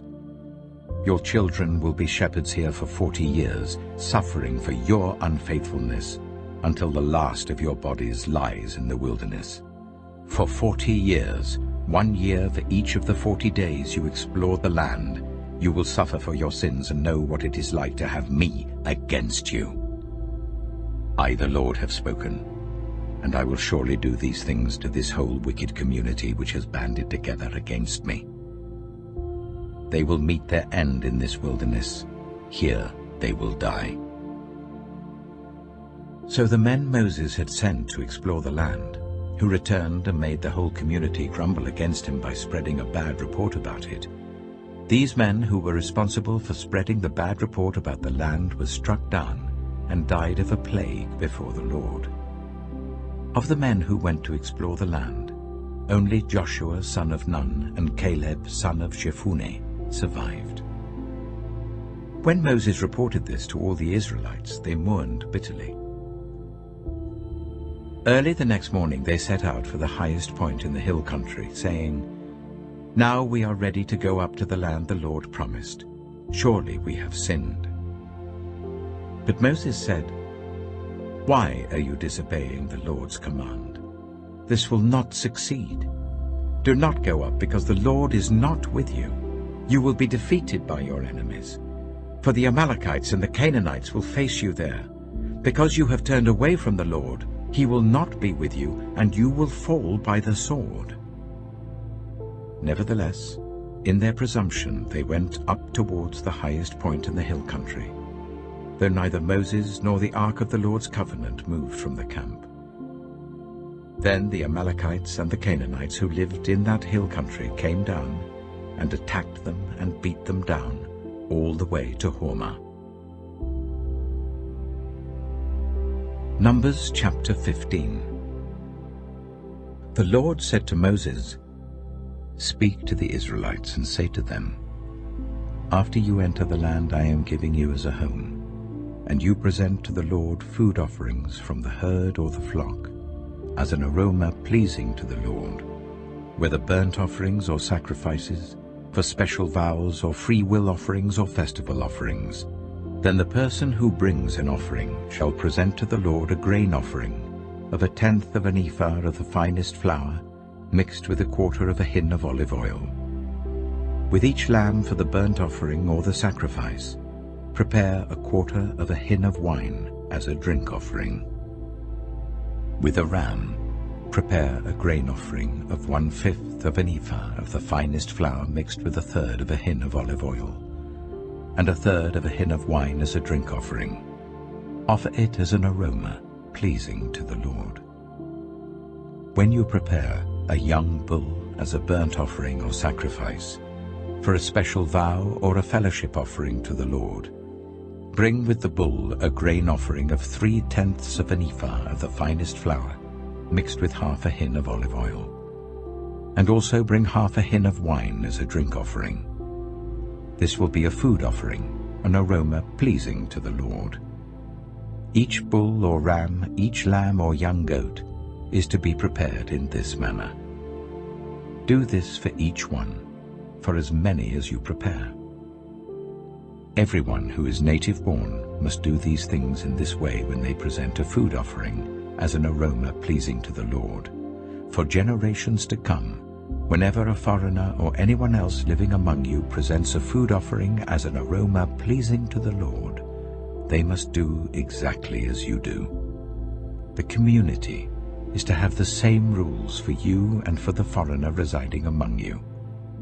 This is a lasting ordinance for the generations to come. You and the foreigner shall be the same before the Lord. The same laws and regulations will apply both to you and to the foreigner residing among you. The Lord said to Moses, "Speak to the Israelites and say to them, when you enter the land to which I am taking you, and you eat the food of the land, present a portion as an offering to the Lord. Present a loaf from the first of your ground meal, and present it as an offering from the threshing floor. Throughout the generations to come, you are to give this offering to the Lord from the first of your ground meal. Now, if you as a community unintentionally fail to keep any of these commands the Lord gave Moses, any of the Lord's commands to you through him, from the day the Lord gave them and continuing through the generations to come, and if this is done unintentionally without the community being aware of it, then the whole community is to offer a young bull for a burnt offering as an aroma pleasing to the Lord, along with its prescribed grain offering and drink offering, and a male goat for a sin offering.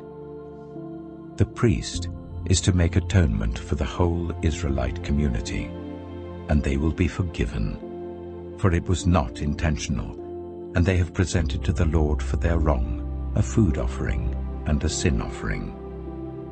The whole Israelite community and the foreigners residing among them will be forgiven, because all the people were involved in the unintentional wrong. But if just one person sins unintentionally, that person must bring a year-old female goat for a sin offering. The priest is to make atonement before the Lord for the one who erred by sinning unintentionally, and when atonement has been made, that person will be forgiven. One and the same law applies to everyone who sins unintentionally, whether a native-born Israelite or a foreigner residing among you. But anyone who sins defiantly, whether native-born or foreigner, utters blasphemy against the Lord and must be cut off from the people of Israel. Because they have despised the Lord's word and broken his commands, they must surely be cut off. Their guilt remains on them. While the Israelites were in the wilderness, a man was found gathering wood on the Sabbath day. Those who found him gathering wood brought him to Moses and Aaron and the whole assembly, and they kept him in custody because it was not clear what should be done to him. Then the Lord said to Moses, "The man must die. The whole assembly must stone him outside the camp." So the assembly took him outside the camp and stoned him to death, as the Lord commanded Moses. The Lord said to Moses, "Speak to the Israelites and say to them, throughout the generations to come, you are to make tassels on the corners of your garments, with a blue cord on each tassel. You will have these tassels to look at, and so you will remember all the commands of the Lord, that you may obey them and not prostitute yourselves by chasing after the lusts of your own hearts and eyes. Then you will remember to obey all my commands and will be consecrated to your God. I am the Lord your God, who brought you out of Egypt to be your God. I am the Lord your God." Numbers chapter 16. Korah, son of Esau, the son of Kohath, the son of Levi, and certain Reubenites, Dathan and Abiram, sons of Eliab, and On, son of Peleth, became insolent and rose up against Moses. With them were 250 Israelite men, well-known community leaders who had been appointed members of the council. They came as a group to oppose Moses and Aaron and said to them, "You have gone too far. The whole community is holy, every one of them, and the Lord is with them. Why then do you set yourselves above the Lord's assembly?" When Moses heard this, he fell face down. Then he said to Korah and all his followers, "In the morning the Lord will show who belongs to him and who is holy, and he will make that person come near him. The man he chooses he will cause to come near him. You, Korah, and all your followers are to do this. Take censers, and tomorrow put burning coals and incense in them before the Lord. The man the Lord chooses will be the one who is holy. You Levites have gone too far." Moses also said to Korah, "Now listen, you Levites. Isn't it enough for you that the God of Israel has separated you from the rest of the Israelite community and brought you near himself to do the work at the Lord's tabernacle and to stand before the community and minister to them? He has brought you and all your fellow Levites near himself, but now you are trying to get the priesthood too. It is against the Lord that you and all your followers have banded together. Who is Aaron that you should grumble against him?" Then Moses summoned Dathan and Abiram, the sons of Eliab. But they said, "We will not come. Isn't it enough that you have brought us up out of a land flowing with milk and honey to kill us in the wilderness? And now you also want to lord it over us? Moreover, you haven't brought us into a land flowing with milk and honey, or given us an inheritance of fields and vineyards. Do you want to treat these men like slaves? No, we will not come." Then Moses became very angry and said to the Lord, "Do not accept their offering. I have not taken so much as a donkey from them, nor have I wronged any of them." Moses said to Korah, "You and your followers are to appear before the Lord tomorrow, you and they and Aaron. Each man is to take his censer and put incense in it, 250 censers in all, and present it before the Lord. You and Aaron are to present your censers also." So each of them took his censer, put burning coals and incense in it, and stood with Moses and Aaron at the entrance to the tent of meeting. When Korah had gathered all his followers in opposition to them at the entrance to the tent of meeting, the glory of the Lord appeared to the entire assembly. The Lord said to Moses and Aaron, "Separate yourselves from this assembly, so that I can put an end to them at once."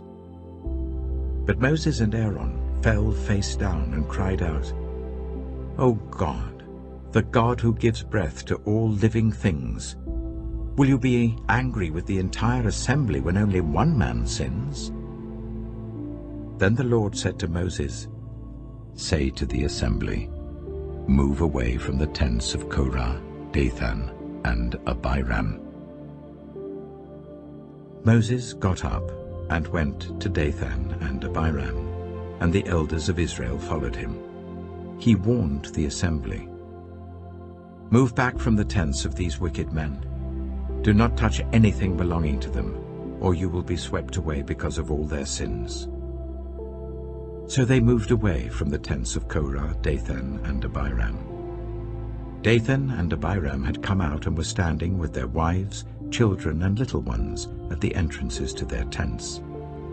Then Moses said, "This is how you will know that the Lord has sent me to do all these things, and that it was not my idea. If these men die a natural death and suffer the fate of all mankind, then the Lord has not sent me. But if the Lord brings about something totally new, and the earth opens its mouth and swallows them, with everything that belongs to them, and they go down alive into the realm of the dead, then you will know that these men have treated the Lord with contempt." As soon as he finished saying all this, the ground under them split apart, and the earth opened its mouth and swallowed them and their households, and all those associated with Korah, together with their possessions. They went down alive into the realm of the dead, with everything they owned. The earth closed over them, and they perished, and were gone from the community. At their cries, all the Israelites around them fled, shouting, "The earth is going to swallow us too." And fire came out from the Lord, and consumed the 250 men who were offering the incense. The Lord said to Moses, "Tell Eleazar, son of Aaron the priest, to remove the censers from the charred remains and scatter the coals some distance away, for the censers are holy, the censers of the men who sinned at the cost of their lives. Hammer the censers into sheets to overlay the altar, for they were presented before the Lord and have become holy. Let them be a sign to the Israelites." So Eleazar the priest collected the bronze censers brought by those who had been burned to death, and he had them hammered out to overlay the altar, as the Lord directed him through Moses.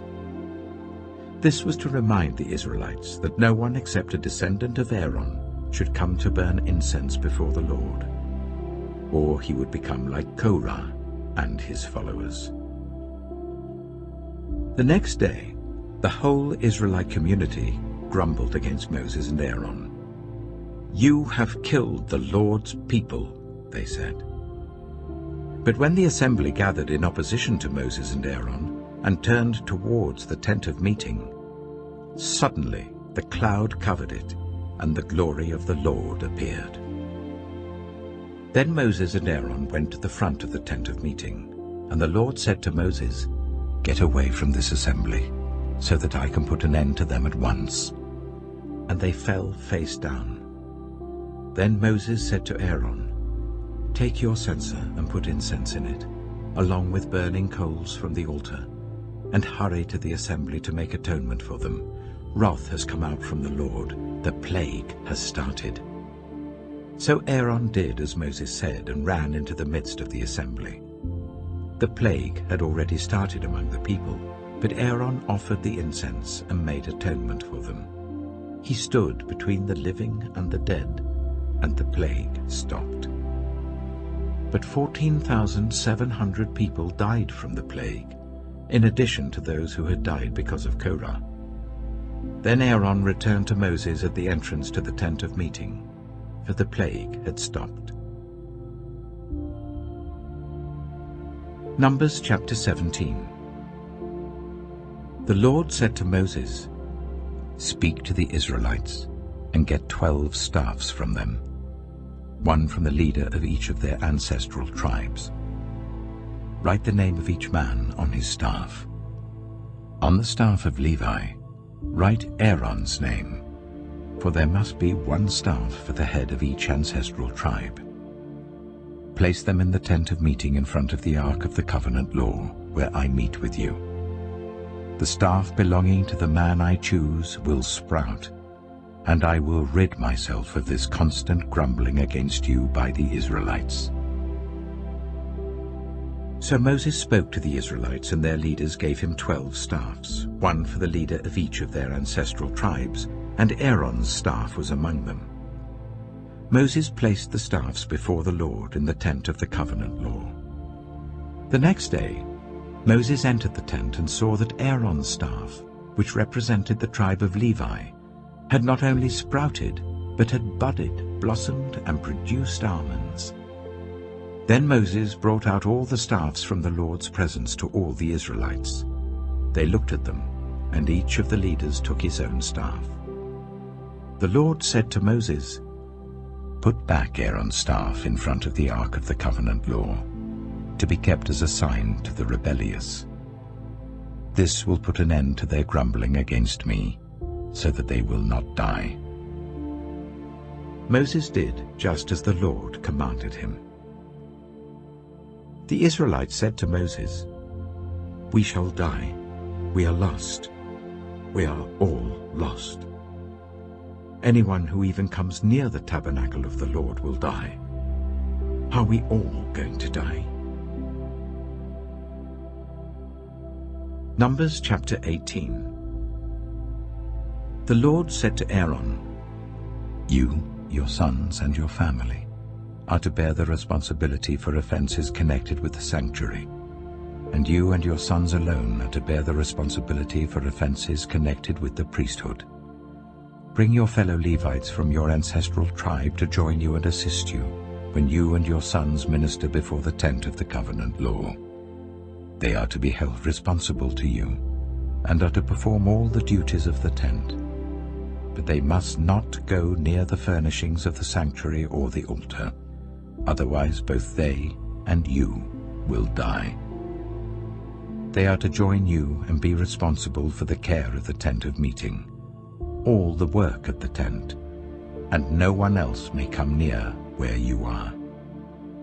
You are to be responsible for the care of the sanctuary and the altar, so that my wrath will not fall on the Israelites again.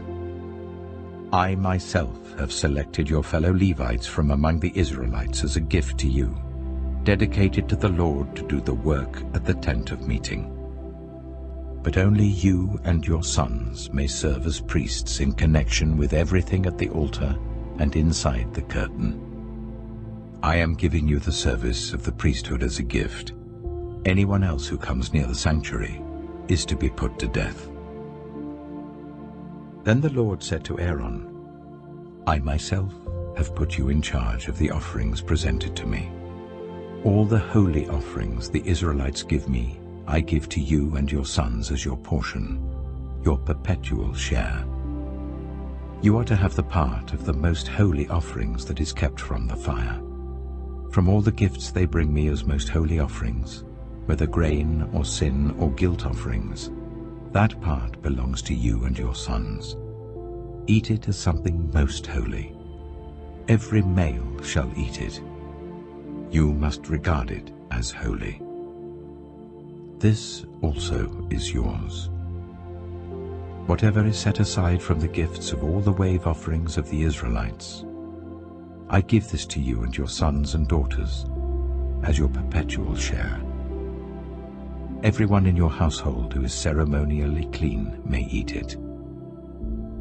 I give you all the finest olive oil and all the finest new wine and grain they give to the Lord as the first fruits of their harvest. All the land's first fruits that they bring to the Lord will be yours. Everyone in your household who is ceremonially clean may eat it. Everything in Israel that is devoted to the Lord is yours. The first offspring of every womb, both human and animal, that is offered to the Lord is yours. But you must redeem every firstborn son and every firstborn male of unclean animals. When they are a month old, you must redeem them at the redemption price set at 5 shekels of silver, according to the sanctuary shekel, which weighs 20 gerahs. But you must not redeem the firstborn of an ox, a sheep, or a goat. They are holy.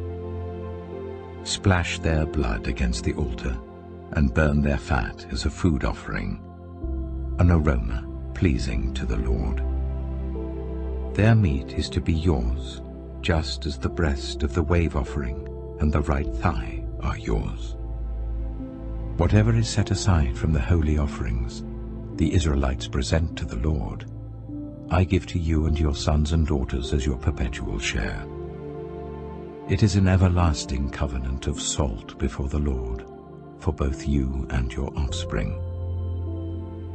The Lord said to Aaron, "You will have no inheritance in their land, nor will you have any share among them.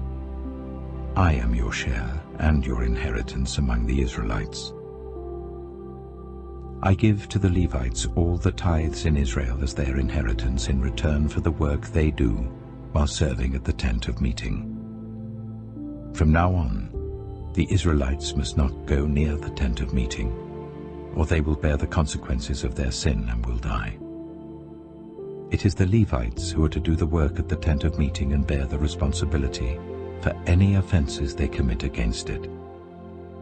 This is a lasting ordinance for the generations to come. They will receive no inheritance among the Israelites. Instead, I give to the Levites as their inheritance the tithes that the Israelites present as an offering to the Lord. That is why I said concerning them, they will have no inheritance among the Israelites." The Lord said to Moses, "Speak to the Levites and say to them, when you receive from the Israelites the tithe I give you as your inheritance, You must present 1/10 of that tithe as the Lord's offering. Your offering will be reckoned to you as grain from the threshing floor, or juice from the winepress. In this way you also will present an offering to the Lord from all the tithes you receive from the Israelites. From these tithes you must give the Lord's portion to Aaron the priest. You must present as the Lord's portion the best and holiest part of everything given to you. Say to the Levites, when you present the best part, it will be reckoned to you as the product of the threshing floor or the winepress. You and your households may eat the rest of it anywhere, for it is your wages for your work at the tent of meeting. By presenting the best part of it, you will not be guilty in this matter. Then you will not defile the holy offerings of the Israelites, and you will not die.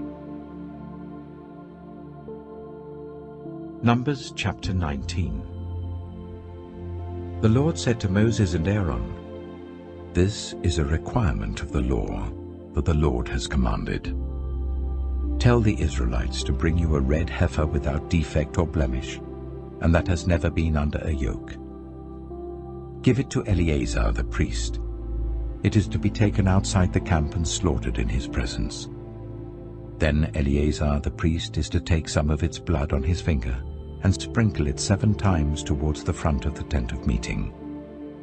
While he watches, the heifer is to be burned, its hide, flesh, blood, and intestines. The priest is to take some cedar wood, hyssop, and scarlet wool, and throw them onto the burning heifer. After that, the priest must wash his clothes and bathe himself with water. He may then come into the camp, but he will be ceremonially unclean till evening. The man who burns it must also wash his clothes and bathe with water, and he too will be unclean till evening. A man who is clean shall gather up the ashes of the heifer and put them in a ceremonially clean place outside the camp. They are to be kept by the Israelite community for use in the water of cleansing. It is for purification from sin. The man who gathers up the ashes of the heifer must also wash his clothes, and he too will be unclean till evening. This will be a lasting ordinance both for the Israelites and for the foreigners residing among them. Whoever touches a human corpse will be unclean for 7 days. They must purify themselves with the water on the 3rd day and on the 7th day. Then they will be clean. But if they do not purify themselves on the 3rd and 7th day, they will not be clean. If they fail to purify themselves after touching a human corpse, they defile the Lord's tabernacle. They must be cut off from Israel. Because the water of cleansing has not been sprinkled on them, they are unclean. Their uncleanness remains on them. This is the law that applies when a person dies in a tent. Anyone who enters the tent and anyone who is in it will be unclean for 7 days. And every open container without a lid fastened on it will be unclean. Anyone out in the open who touches someone who has been killed with a sword, or someone who has died a natural death, or anyone who touches a human bone or a grave, will be unclean for 7 days. For the unclean person, put some ashes from the burned purification offering into a jar and pour fresh water over them. Then a man who is ceremonially clean is to take some hyssop, dip it in the water and sprinkle the tent and all the furnishings and the people who were there. He must also sprinkle anyone who has touched a human bone or a grave, or anyone who has been killed, or anyone who has died a natural death. The man who is clean is to sprinkle those who are unclean on the 3rd and 7th days, and on the 7th day he is to purify them. Those who are being cleansed must wash their clothes and bathe with water, and that evening they will be clean. But if those who are unclean do not purify themselves, they must be cut off from the community, because they have defiled the sanctuary of the Lord. The water of cleansing has not been sprinkled on them, and they are unclean. This is a lasting ordinance for them. The man who sprinkles the water of cleansing must also wash his clothes, and anyone who touches the water of cleansing will be unclean till evening. Anything that an unclean person touches becomes unclean, and anyone who touches it becomes unclean till evening. Numbers chapter 20. In the first month, the whole Israelite community arrived at the desert of Zin, and they stayed at Kadesh. There Miriam died and was buried. Now there was no water for the community, and the people gathered in opposition to Moses and Aaron. They quarreled with Moses and said, "If only we had died when our brothers fell dead before the Lord. Why did you bring the Lord's community into this wilderness, that we and our livestock should die here? Why did you bring us up out of Egypt to this terrible place? It has no corn or figs, grapevines or pomegranates, and there is no water to drink." Moses and Aaron went from the assembly to the entrance to the tent of meeting and fell face down, and the glory of the Lord appeared to them. The Lord said to Moses, "Take the staff, and you and your brother Aaron gather the assembly together. Speak to that rock before their eyes, and it will pour out its water. You will bring water out of the rock for the community, so that they and their livestock can drink." So Moses took the staff from the Lord's presence, just as he commanded him. He and Aaron gathered the assembly together in front of the rock, and Moses said to them, "Listen, you rebels, must we bring you water out of this rock?" Then Moses raised his arm and struck the rock twice with his staff. Water gushed out, and the community and their livestock drank.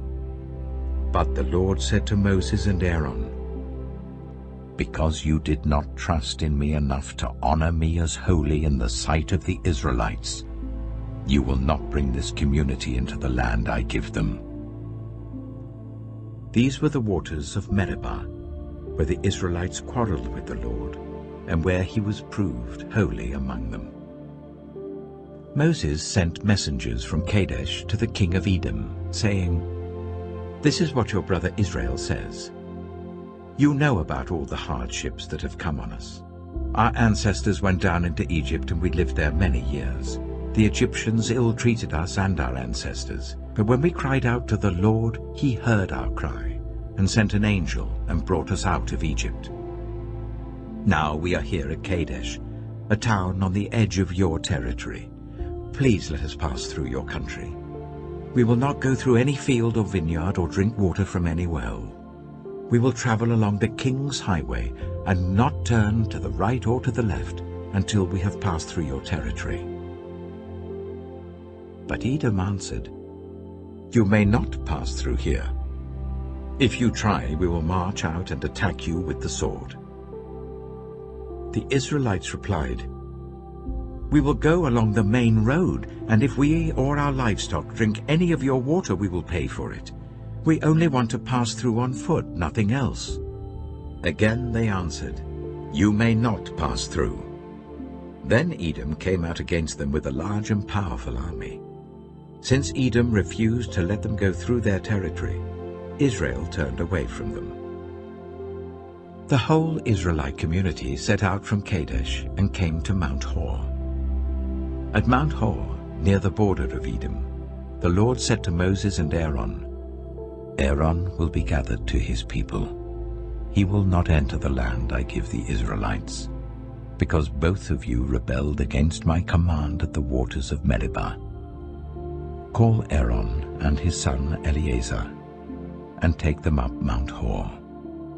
Remove Aaron's garments and put them on his son Eleazar, for Aaron will be gathered to his people.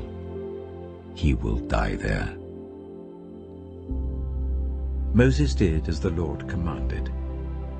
They went up Mount Hor in the sight of the whole community. Moses removed Aaron's garments and put them on his son Eleazar, and Aaron died there on top of the mountain. Then Moses and Eleazar came down from the mountain, and when the whole community learned that Aaron had died, all the Israelites mourned for him 30 days. Numbers chapter 21. When the Canaanite king of Arad, who lived in the Negev, heard that Israel was coming along the road to Atharim, he attacked the Israelites and captured some of them. Then Israel made this vow to the Lord: "If you will deliver these people into our hands, we will totally destroy their cities." The Lord listened to Israel's plea and gave the Canaanites over to them. They completely destroyed them and their towns.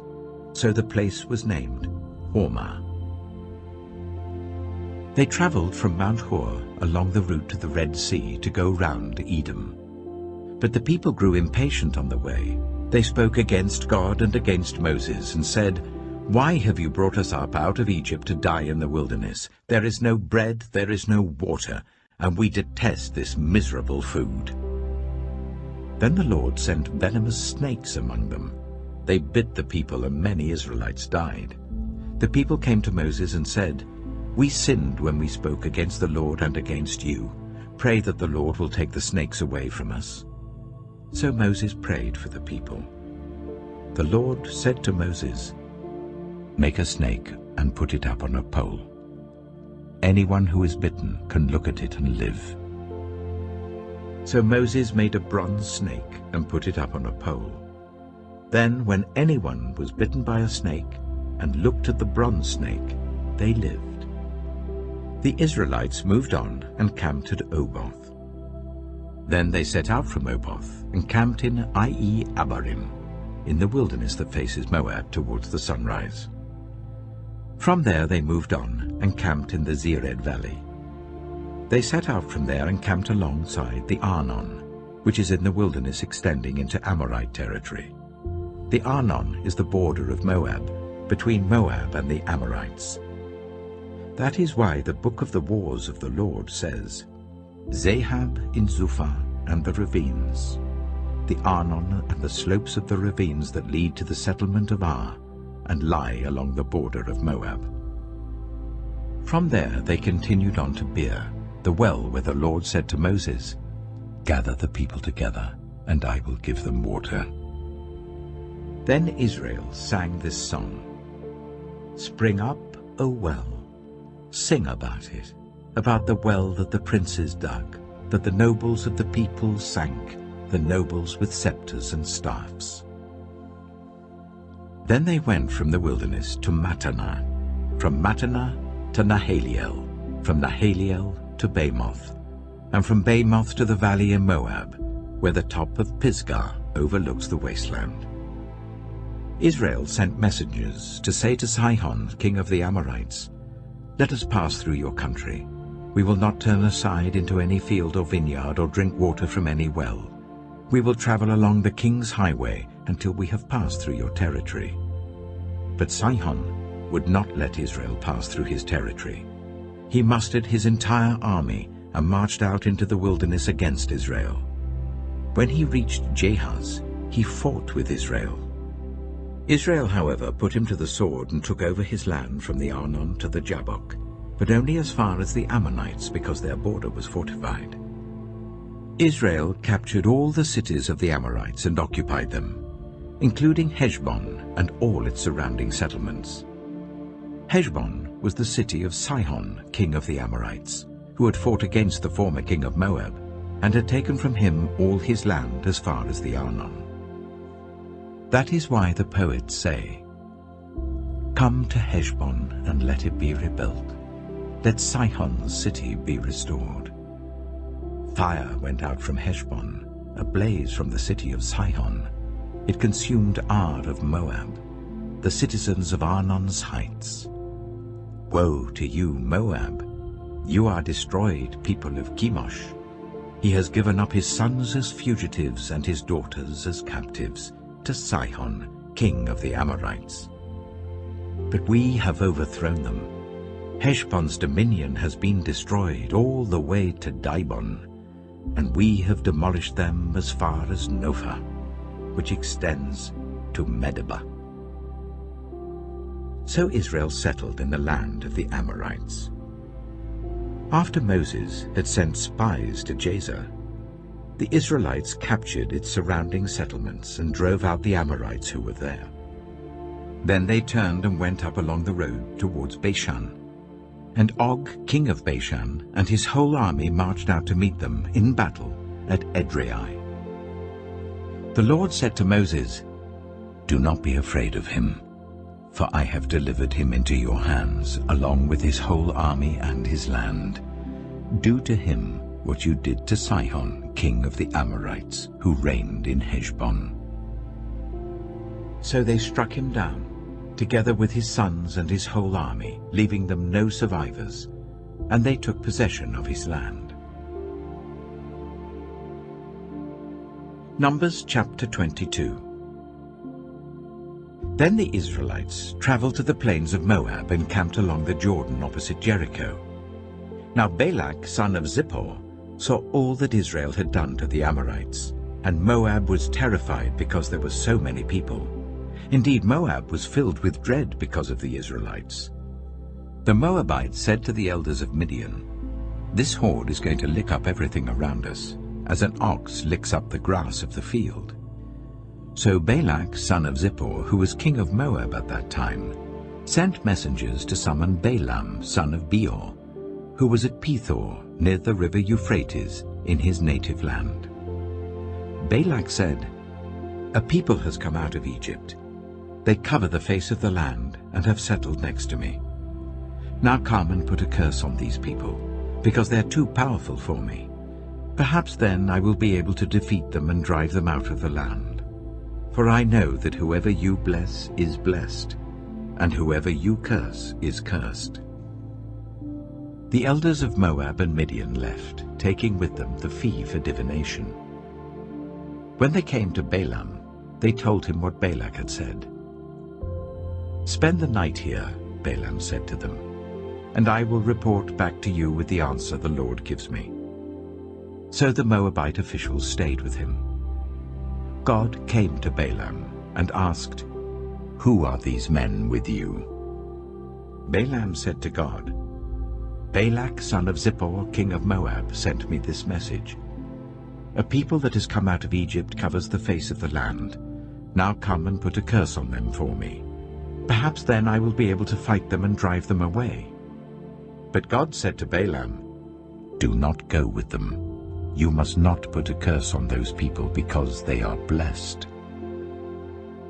The next morning Balaam got up and said to Balak's officials, "Go back to your own country, for the Lord has refused to let me go with you." So the Moabite officials returned to Balak and said, "Balaam refused to come with us."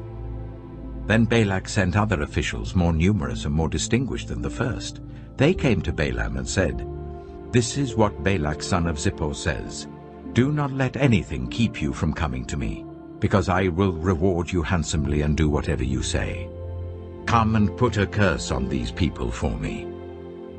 But Balaam answered them, "Even if Balak gave me all the silver and gold in his palace, I could not do anything great or small to go beyond the command of the Lord my God.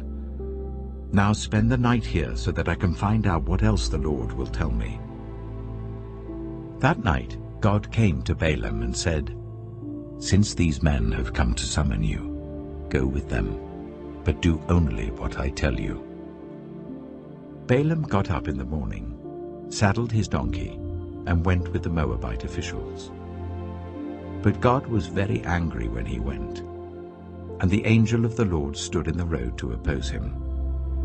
Balaam was riding on his donkey, and his 2 servants were with him. When the donkey saw the angel of the Lord standing in the road with a drawn sword in his hand, it turned off the road into a field. Balaam beat it to get it back on the road. Then the angel of the Lord stood in a narrow path through the vineyards with walls on both sides. When the donkey saw the angel of the Lord, it pressed close to the wall, crushing Balaam's foot against it. So he beat the donkey again. Then the angel of the Lord moved on ahead and stood in a narrow place where there was no room to turn, either to the right or to the left. When the donkey saw the angel of the Lord, it lay down under Balaam, and he was angry and beat it with his staff. Then the Lord opened the donkey's mouth, and it said to Balaam, "What have I done to you to make you beat me these 3 times?" Balaam answered the donkey, "You have made a fool of me. If only I had a sword in my hand, I would kill you here and now." The donkey said to Balaam, "Am I not your own donkey, which you have always ridden to this day? Have I been in the habit of doing this to you?" "No," he said. Then the Lord opened Balaam's eyes, and he saw the angel of the Lord standing in the road with his sword drawn. So he bowed low and fell face down. The angel of the Lord asked him, "Why have you beaten your donkey these 3 times? I have come here to oppose you because your path is a reckless one before me. The donkey saw me and turned away from me these 3 times. If it had not turned away, I would certainly have killed you by now, but I would have spared it." Balaam said to the angel of the Lord, "I have sinned. I did not realize you were standing in the road to oppose me. Now, if you are displeased, I will go back." The angel of the Lord said to Balaam, "Go with the men, but speak only what I tell you." So Balaam went with Balak's officials. When Balak heard that Balaam was coming, he went out to meet him at the Moabite town on the Arnon border, at the edge of his territory. Balak said to Balaam, "Did I not send you an urgent summons? Why didn't you come to me? Am I really not able to reward you?" "Well, I've come to you now," Balaam replied, "but I can't say whatever I please. I must speak only what God puts in my mouth." Then Balaam went with Balak to Kiriath-Huzoth. Balak sacrificed cattle and sheep and gave some to Balaam and the officials who were with him. The next morning Balak took Balaam up to Bamoth Baal, and from there he could see the outskirts of the Israelite camp.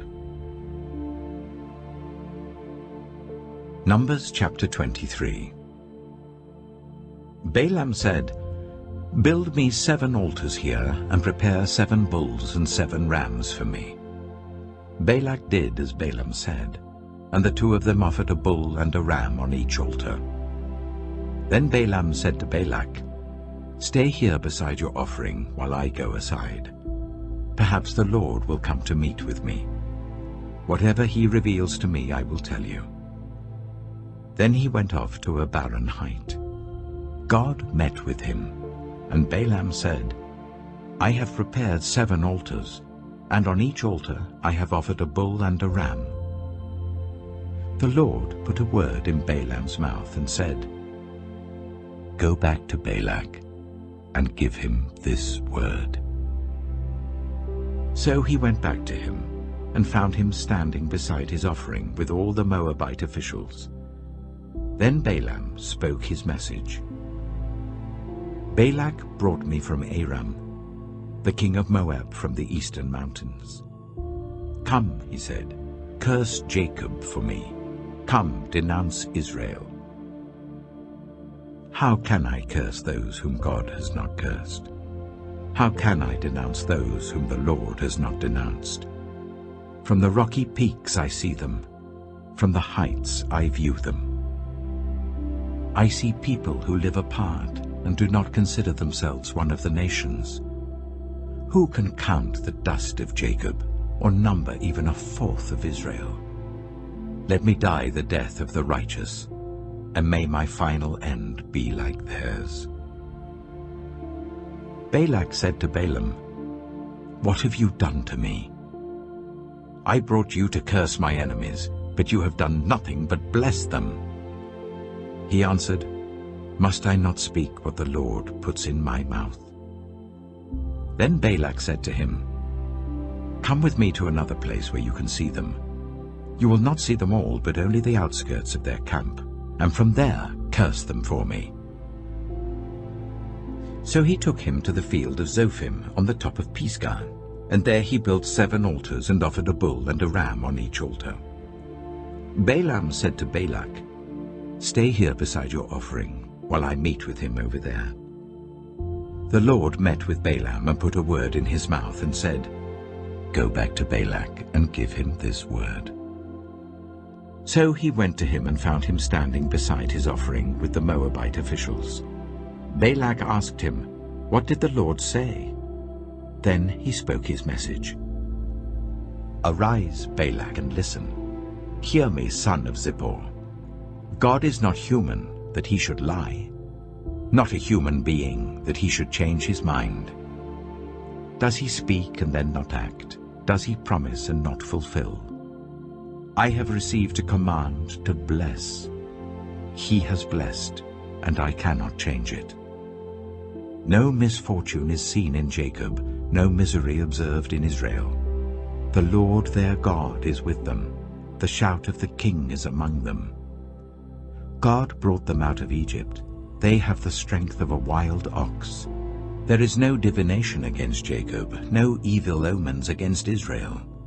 It will now be said of Jacob and of Israel, see what God has done. The people rise like a lioness.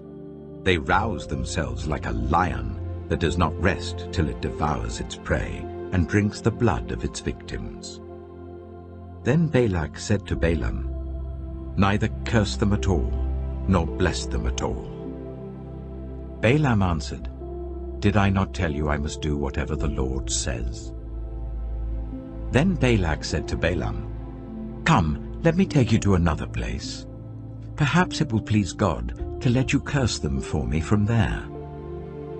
And Balak took Balaam to the top of Peor, overlooking the wasteland. Balaam said, "Build me 7 altars here, and prepare 7 bulls and 7 rams for me." Balak did as Balaam had said, and offered a bull and a ram on each altar. Numbers chapter 24. Now when Balaam saw that it pleased the Lord to bless Israel, he did not resort to divination as at other times, but turned his face toward the wilderness. When Balaam looked out and saw Israel encamped tribe by tribe, the Spirit of God came on him, and he spoke his message. The prophecy of Balaam, son of Beor, the prophecy of one whose eye sees clearly, the prophecy of one who hears the words of God, who sees a vision from the Almighty, who falls prostrate and whose eyes are opened. How beautiful are your tents, Jacob, your dwelling places, Israel. Like valleys they spread out, like gardens beside a river, like aloes planted by the Lord, like cedars beside the waters. Water will flow from their buckets, their seed will have abundant water. Their king will be greater than Agag, their kingdom will be exalted. God brought them out of Egypt, they have the strength of a wild ox. They devour hostile nations and break their bones in pieces. With their arrows they pierce them. Like a lion they crouch and lie down, like a lioness. Who dares to rouse them? May those who bless you be blessed, and those who curse you be cursed. Then Balak's anger burned against Balaam. He struck his hands together and said to him, I summoned you to curse my enemies, but you have blessed them these 3 times. Now leave at once and go home. I said I would reward you handsomely, but the Lord has kept you from being rewarded. Balaam answered Balak, Did I not tell the messengers you sent me? Even if Balak gave me all the silver and gold in his palace, I could not do anything of my own accord, good or bad, to go beyond the command of the Lord. And I must say only what the Lord says. Now I am going back to my people, but come, let me warn you of what this people will do to your people in days to come. Then he spoke his message. The prophecy of Balaam son of Beor, the prophecy of one whose eye sees clearly, the prophecy of one who hears the words of God, who has knowledge from the Most High, who sees a vision from the Almighty, who falls prostrate and whose eyes are opened. I see him, but not now. I behold him, but not near. A star will come out of Jacob, a scepter will rise out of Israel.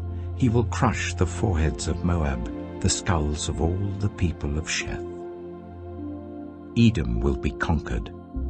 Seir, his enemy, will be conquered, but Israel will grow strong.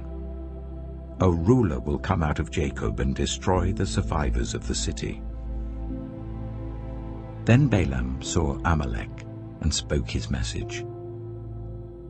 Amalek was first among the nations, but their end will be utter destruction. Then he saw the Kenites and spoke his message. Your dwelling place is secure, your nest is set in a rock, yet you Kenites will be destroyed when Ashur takes you captive. Then he spoke his message. Alas, who can live when God does this? Ships will come from the shores of Cyprus. They will subdue Ashur and Eber, but they too will come to ruin.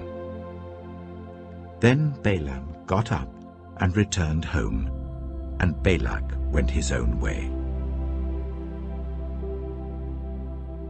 Numbers chapter 25. While Israel was staying in Shittim, the men began to indulge in sexual immorality with Moabite women, who invited them to the sacrifices to their gods. The people ate the sacrificial meal and bowed down before these gods. So Israel yoked themselves to the Baal of Peor, and the Lord's anger burned against them. The Lord said to Moses, "Take all the leaders of these people, kill them, and expose them in broad daylight before the Lord, so that the Lord's fierce anger may turn away from Israel." So Moses said to Israel's judges, "Each of you must put to death those of your people who have yoked themselves to the Baal of Peor." Then an Israelite man brought into the camp a Midianite woman right before the eyes of Moses and the whole assembly of Israel, while they were weeping at the entrance to the tent of meeting. When Phinehas, son of Eleazar, the son of Aaron the priest, saw this, he left the assembly, took a spear in his hand, and followed the Israelite into the tent. He drove the spear into both of them, right through the Israelite man and into the woman's stomach. Then the plague against the Israelites was stopped. But those who died in the plague numbered 24,000. The Lord said to Moses, "Phinehas, son of Eleazar, the son of Aaron the priest, has turned my anger away from the Israelites. Since he was as zealous for my honor among them as I am, I did not put an end to them in my zeal. Therefore tell him, I am making my covenant of peace with him. He and his descendants will have a covenant of a lasting priesthood, because he was zealous for the honor of his God and made atonement for the Israelites." The name of the Israelite who was killed with the Midianite woman was Zimri, son of Salu, the leader of a Simeonite family. And the name of the Midianite woman who was put to death was Cozbi, daughter of Zur, a tribal chief of a Midianite family. The Lord said to Moses, "Treat the Midianites as enemies and kill them. They treated you as enemies when they deceived you in the Peor incident involving their sister Cozbi, the daughter of a Midianite leader, the woman who was killed when the plague came as a result of that incident." Numbers chapter 26. After the plague, the Lord said to Moses and Eleazar, son of Aaron the priest, "Take a census of the whole Israelite community by families, all those 20 years old or more who were able to serve in the army of Israel. So on the plains of Moab by the Jordan opposite Jericho, Moses and Eleazar the priest spoke with them and said, "Take a census of men 20 years old or more, as the Lord commanded Moses." These were the Israelites who came out of Egypt. The descendants of Reuben, the firstborn son of Israel, were, through Hanok, the Hanokite clan; through Palu, the Paluite clan; through Hezron, the Hezronite clan; through Carmi, the Carmite clan. These were the clans of Reuben. Those numbered were 43,730.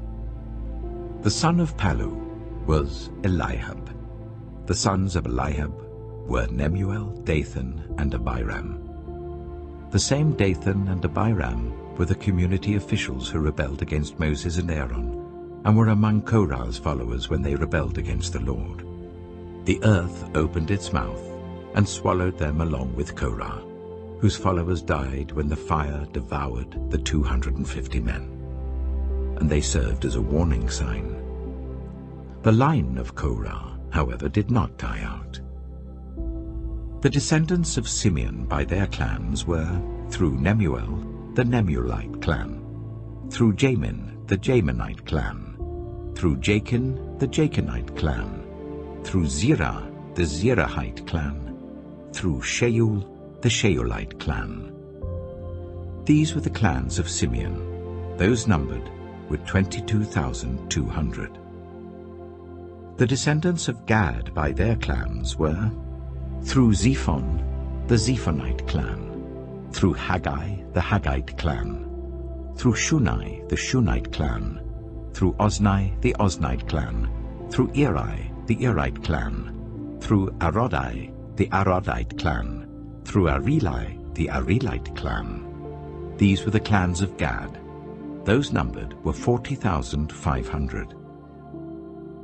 And Onan were sons of Judah, but they died in Canaan. The descendants of Judah by their clans were, through Shelah, the Shelanite clan; through Perez, the Perezite clan; through Zerah, the Zerahite clan. The descendants of Perez were, through Hezron, the Hezronite clan; through Hamul, the Hamulite clan. These were the clans of Judah. Those numbered were 76,500. The descendants of Issachar by their clans were, through Tola, the Tolaite clan; through Puah, the Puahite clan; through Jashab, the Jashabite clan; through Shimron, the Shimronite clan. These were the clans of Issachar. Those numbered were 64,300. The descendants of Zebulun by their clans were, through Sered, the Seredite clan; through Elon, the Elonite clan; through Jaliel, the Jalielite clan. These were the clans of Zebulun. Those numbered were 60,500. The descendants of Joseph by their clans through Manasseh and Ephraim were, the descendants of Manasseh through Machir, the Machirite clan. Machir was the father of Gilead. Through Gilead, the Gileadite clan. These were the descendants of Gilead. Through Iezer, the Iezerite clan; through Helek, the Helekite clan; through Asriel, the Asrielite clan; through Shechem, the Shechemite clan; through Shemida, the Shemidite clan; through Hepher, the Hepherite clan. Zelophehad, son of Hepher, had no sons. He had only daughters, whose names were Mahlah, Noah, Hoglah, Milcah, and Tirzah. These were the clans of Manasseh. Those numbered were 52,700. These were the descendants of Ephraim by their clans. Through Shuthelah, the Shuthelahite clan; through Becher, the Becherite clan; through Tehan, the Tehanite clan. These were the descendants of Shuthelah, through Aaron, the Aaronite clan. These were the clans of Ephraim. Those numbered were 32,500. These were the descendants of Joseph by their clans. The descendants of Benjamin by their clans were, through Bela, the Belaite clan, through Ashbel, the Ashbelite clan, through Ahiram, the Ahiramite clan, through Shupham, the Shuphamite clan, through Hupham, the Huphamite clan. The descendants of Bela through Ard and Naaman were, through Ard, the Ardite clan, through Naaman, the Naamite clan. These were the clans of Benjamin. Those numbered were 45,600. These were the descendants of Dan by their clans, through Shuham, the Shuhamite clan. These were the clans of Dan. All of them were Shuhamite clans, and those numbered were 64,400. The descendants of Asher by their clans were, through Imnah, the Imnite clan, through Ishvi, the Ishvite clan, through Bariah, the Bariite clan, and through the descendants of Bariah, through Heber, the Heberite clan, through Malkiel, the Malkielite clan. Asher had a daughter named Sirah. These were the clans of Asher. Those numbered were 53,400. The descendants of Naphtali by their clans were, through Jaziel, the Jazielite clan, through Gunai, the Gunite clan, through Jezer, the Jezerite clan, through Shillem, the Shillemite clan. These were the clans of Naphtali. Those numbered were 45,400. The total number of the men of Israel was 601,730. The Lord said to Moses, "The land is to be allotted to them as an inheritance based on the number of names. To a larger group give a larger inheritance, and to a smaller group a smaller one. Each is to receive its inheritance according to the number of those listed. Be sure that the land is distributed by lot.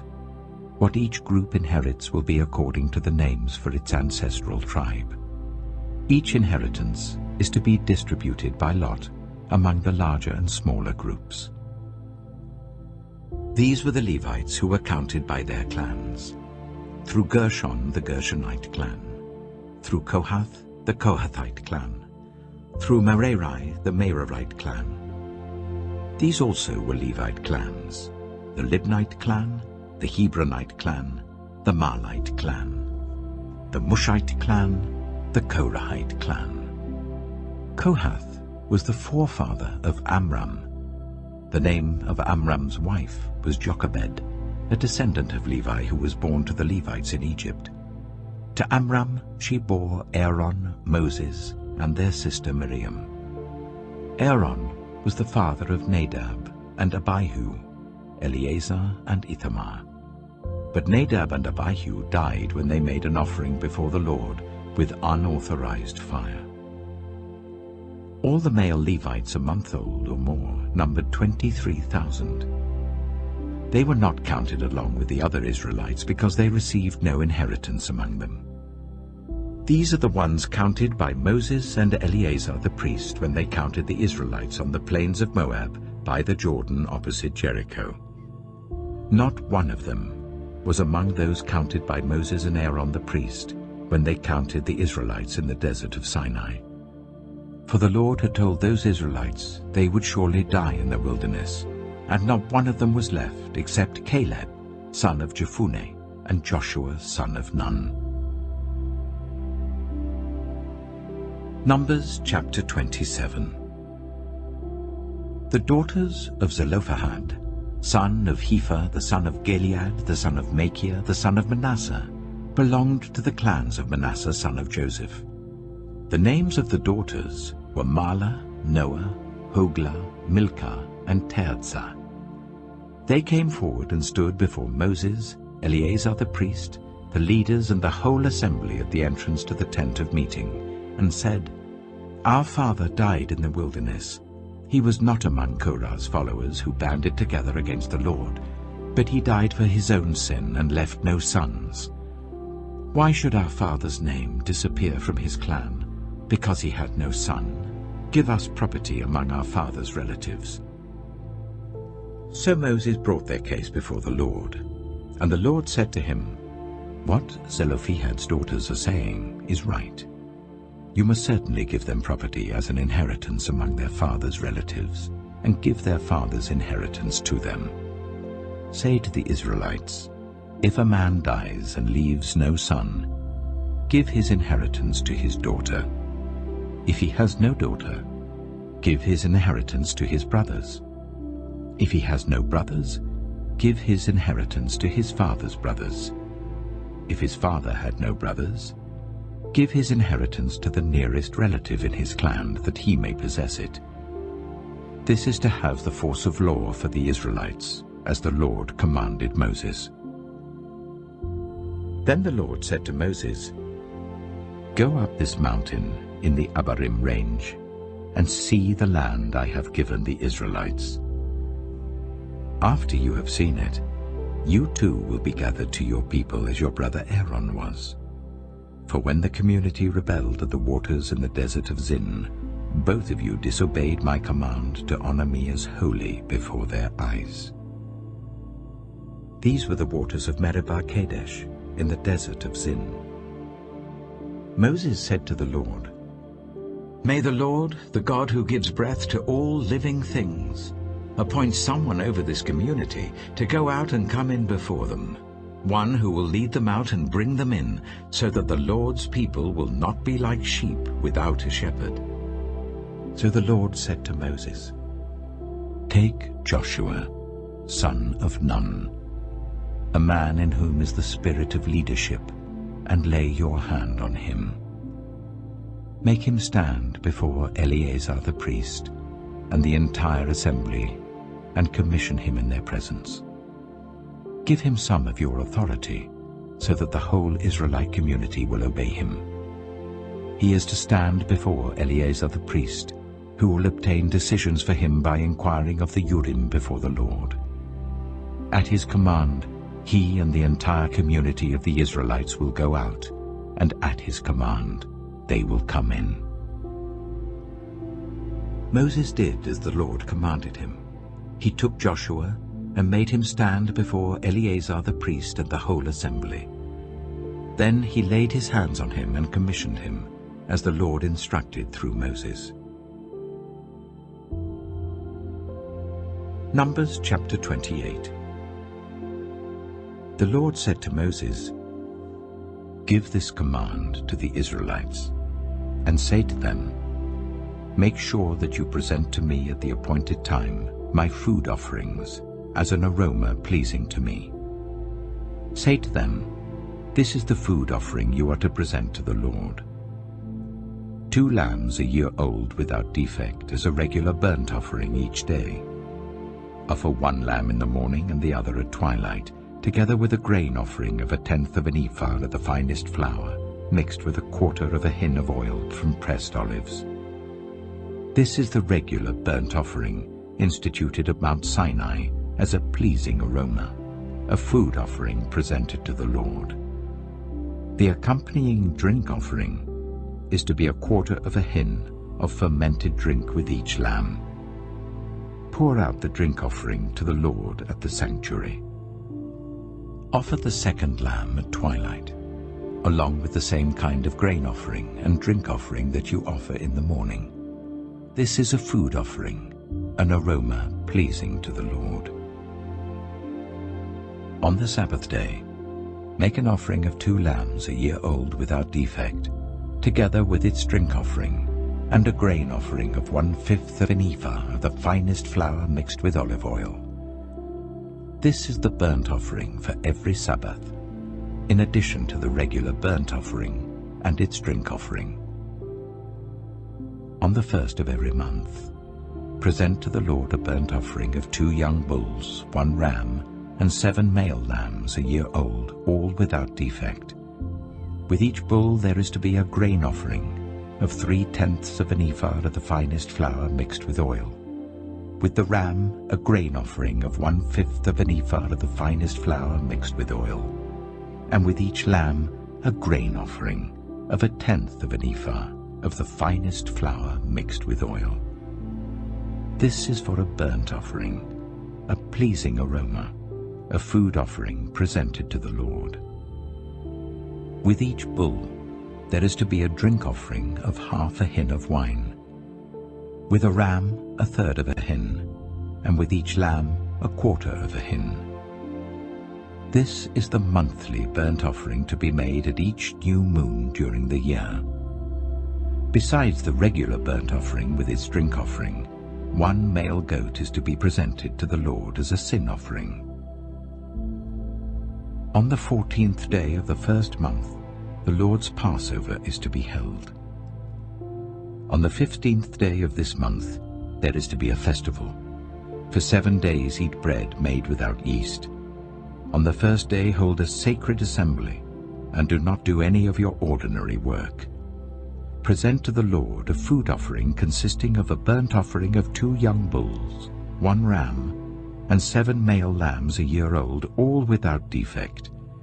With each bull offer a grain offering of 3/10 of an ephah of the finest flour mixed with oil. With the ram, 1/5, and with each of the 7 lambs, 1/10. Include 1 male goat as a sin offering to make atonement for you. Offer these in addition to the regular morning burnt offerings. In this way, present the food offering every day for 7 days as an aroma pleasing to the Lord. It is to be offered in addition to the regular burnt offering and its drink offering. On the 7th day, hold a sacred assembly and do not do any ordinary work. On the day of first fruits, when you present to the Lord an offering of new grain during the festival of weeks, hold a sacred assembly and do not do any of your ordinary work. Present a burnt offering of 2 young bulls, 1 ram, and 7 male lambs a year old as an aroma pleasing to the Lord. With each bull there is to be a grain offering of 3/10 of an ephah of the finest flour mixed with oil. With the ram, 1/5, and with each of the 7 lambs, 1/10. Include 1 male goat to make atonement for you. Offer these together with their drink offerings, in addition to the regular burnt offering and its grain offering. Be sure the animals are without defect. Numbers chapter 29. On the first day of the 7th month, hold a sacred assembly, and do not do any of your ordinary work. It is a day for you to sound the trumpets. As an aroma pleasing to the Lord, offer a burnt offering of 1 young bull, 1 ram, and 7 male lambs a year old, all without defect. With the bull, offer a grain offering of 3/10 of an ephah of the finest flour mixed with olive oil. With the ram, 1/5, and with each of the 7 lambs, 1/10. Include 1 male goat as a sin offering to make atonement for you. These are in addition to the monthly and daily burnt offerings with their grain offerings and drink offerings as specified. They are food offerings presented to the Lord, a pleasing aroma. On the 10th day of this 7th month, hold a sacred assembly. You must deny yourselves and do no work. Present as an aroma pleasing to the Lord a burnt offering of 1 young bull, 1 ram, and 7 male lambs a year old, all without defect. With the bull, offer a grain offering of 3/10 of an ephah of the finest flour mixed with oil. With the ram, 1/5, and with each of the 7 lambs, 1/10.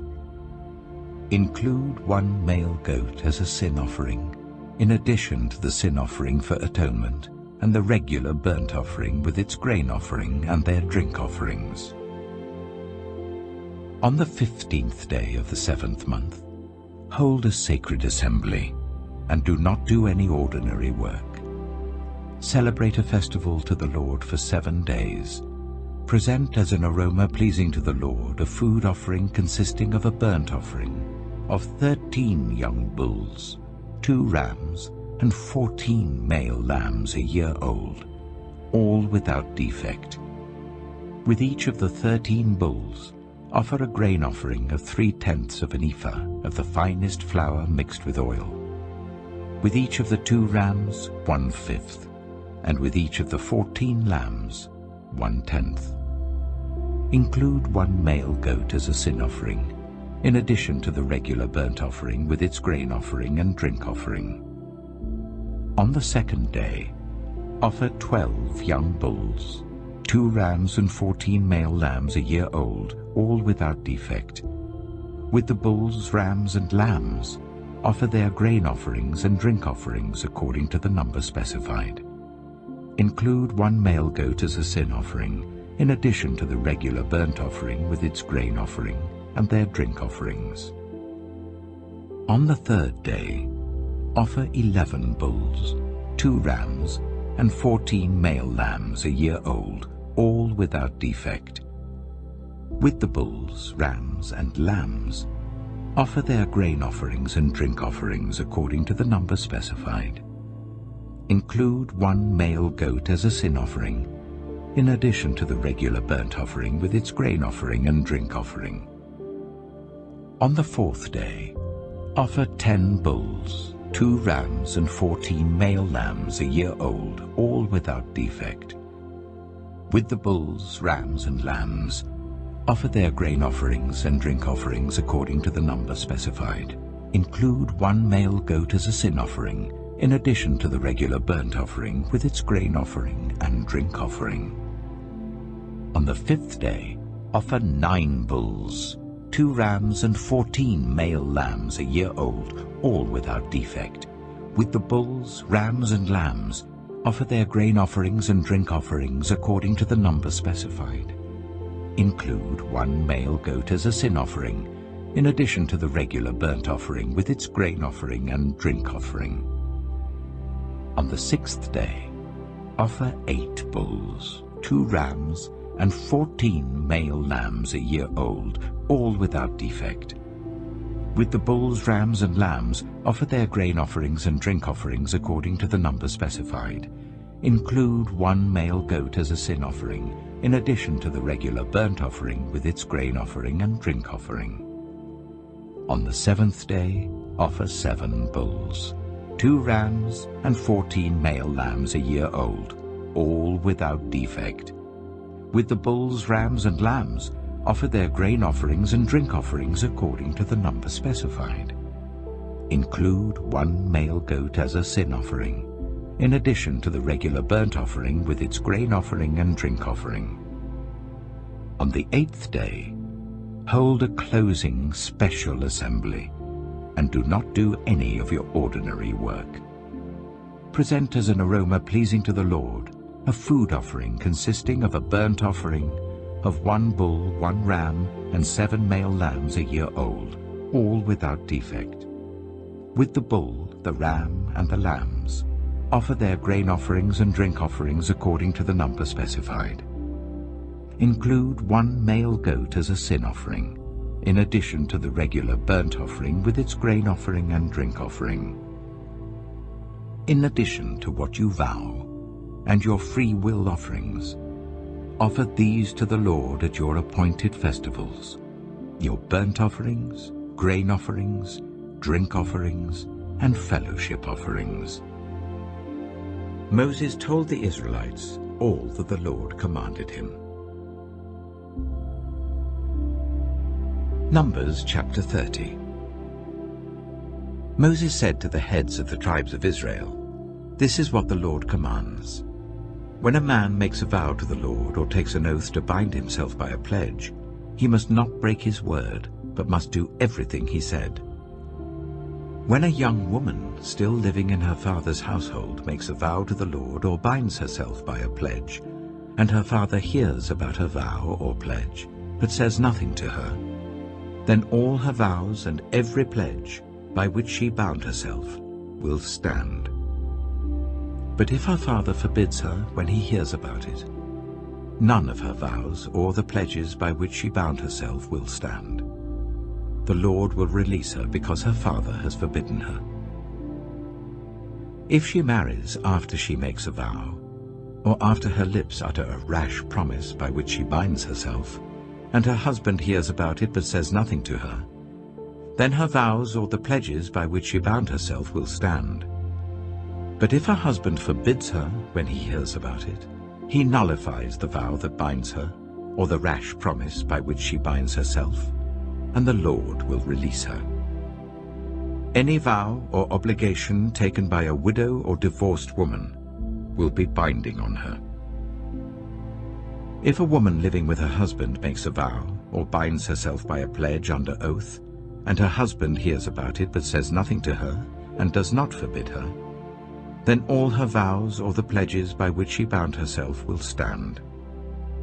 But if her husband nullifies them when he hears about them, then none of the vows or pledges that came from her lips will stand.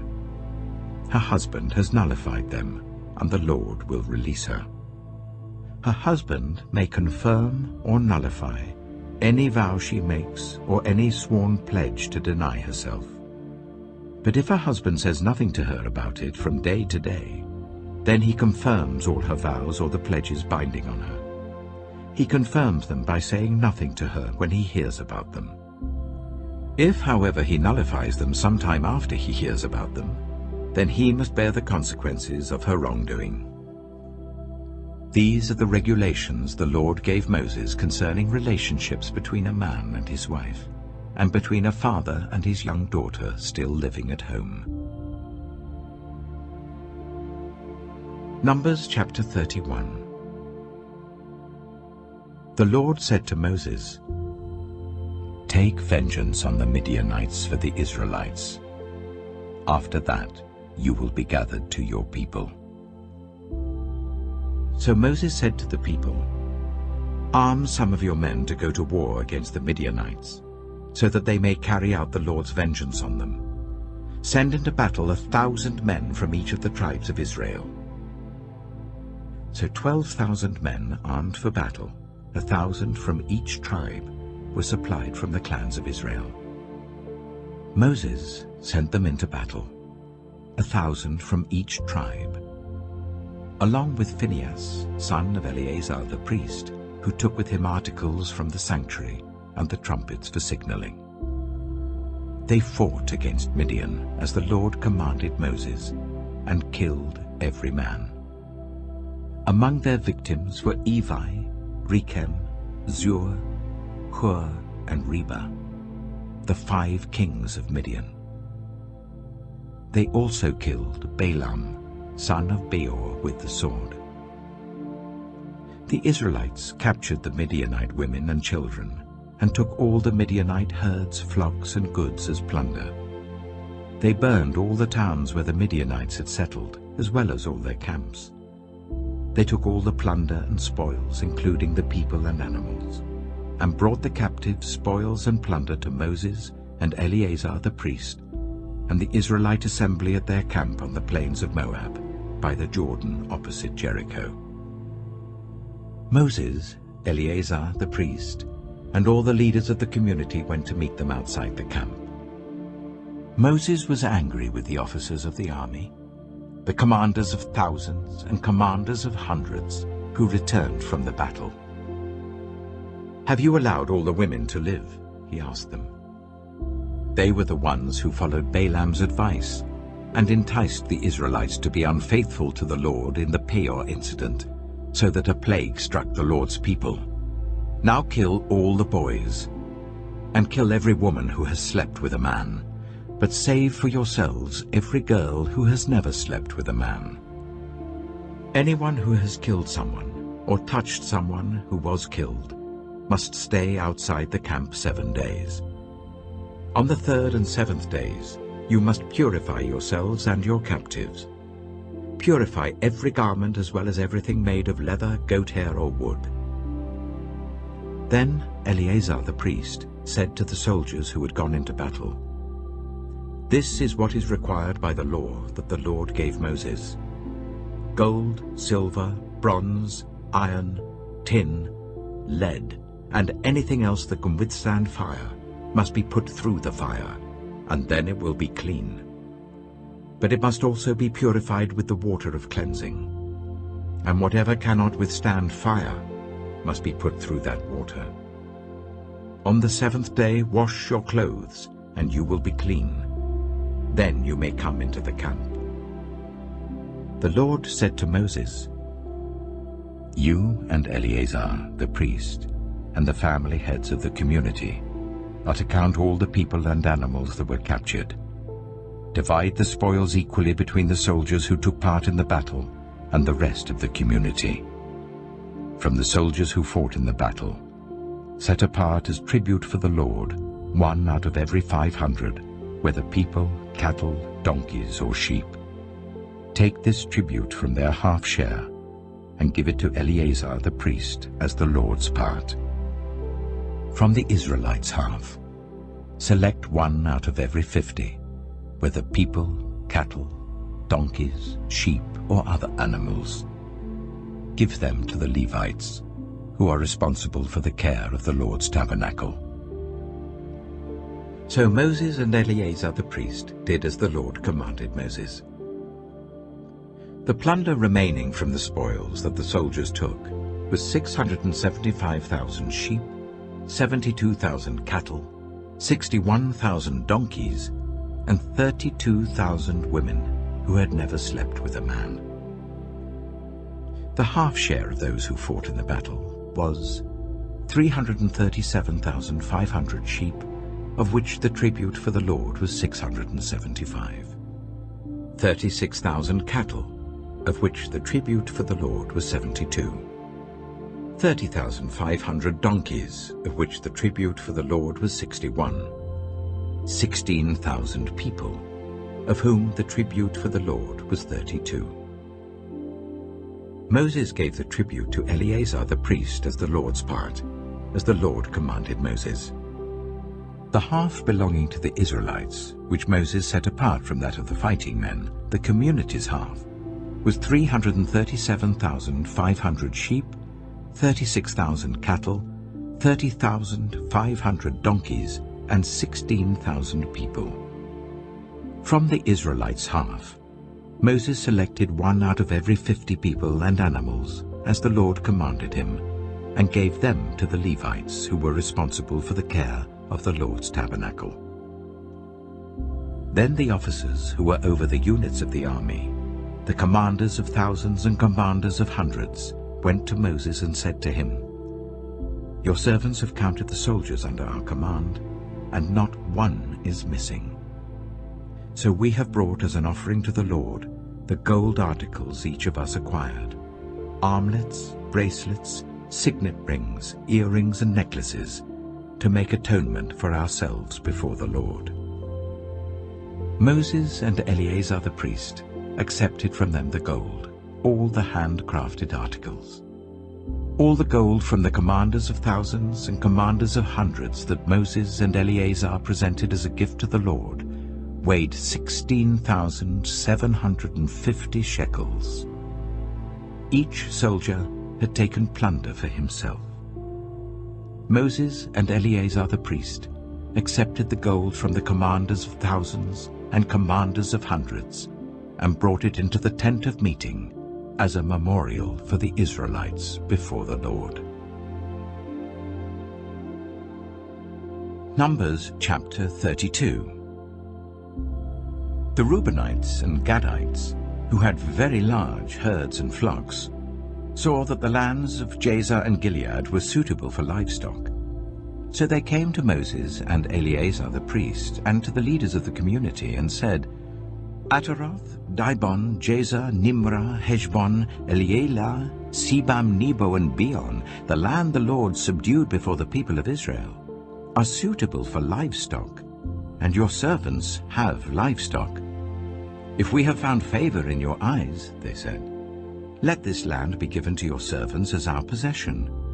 Do not make us cross the Jordan. Moses said to the Gadites and Reubenites, Should your fellow Israelites go to war while you sit here? Why do you discourage the Israelites from crossing over into the land the Lord has given them?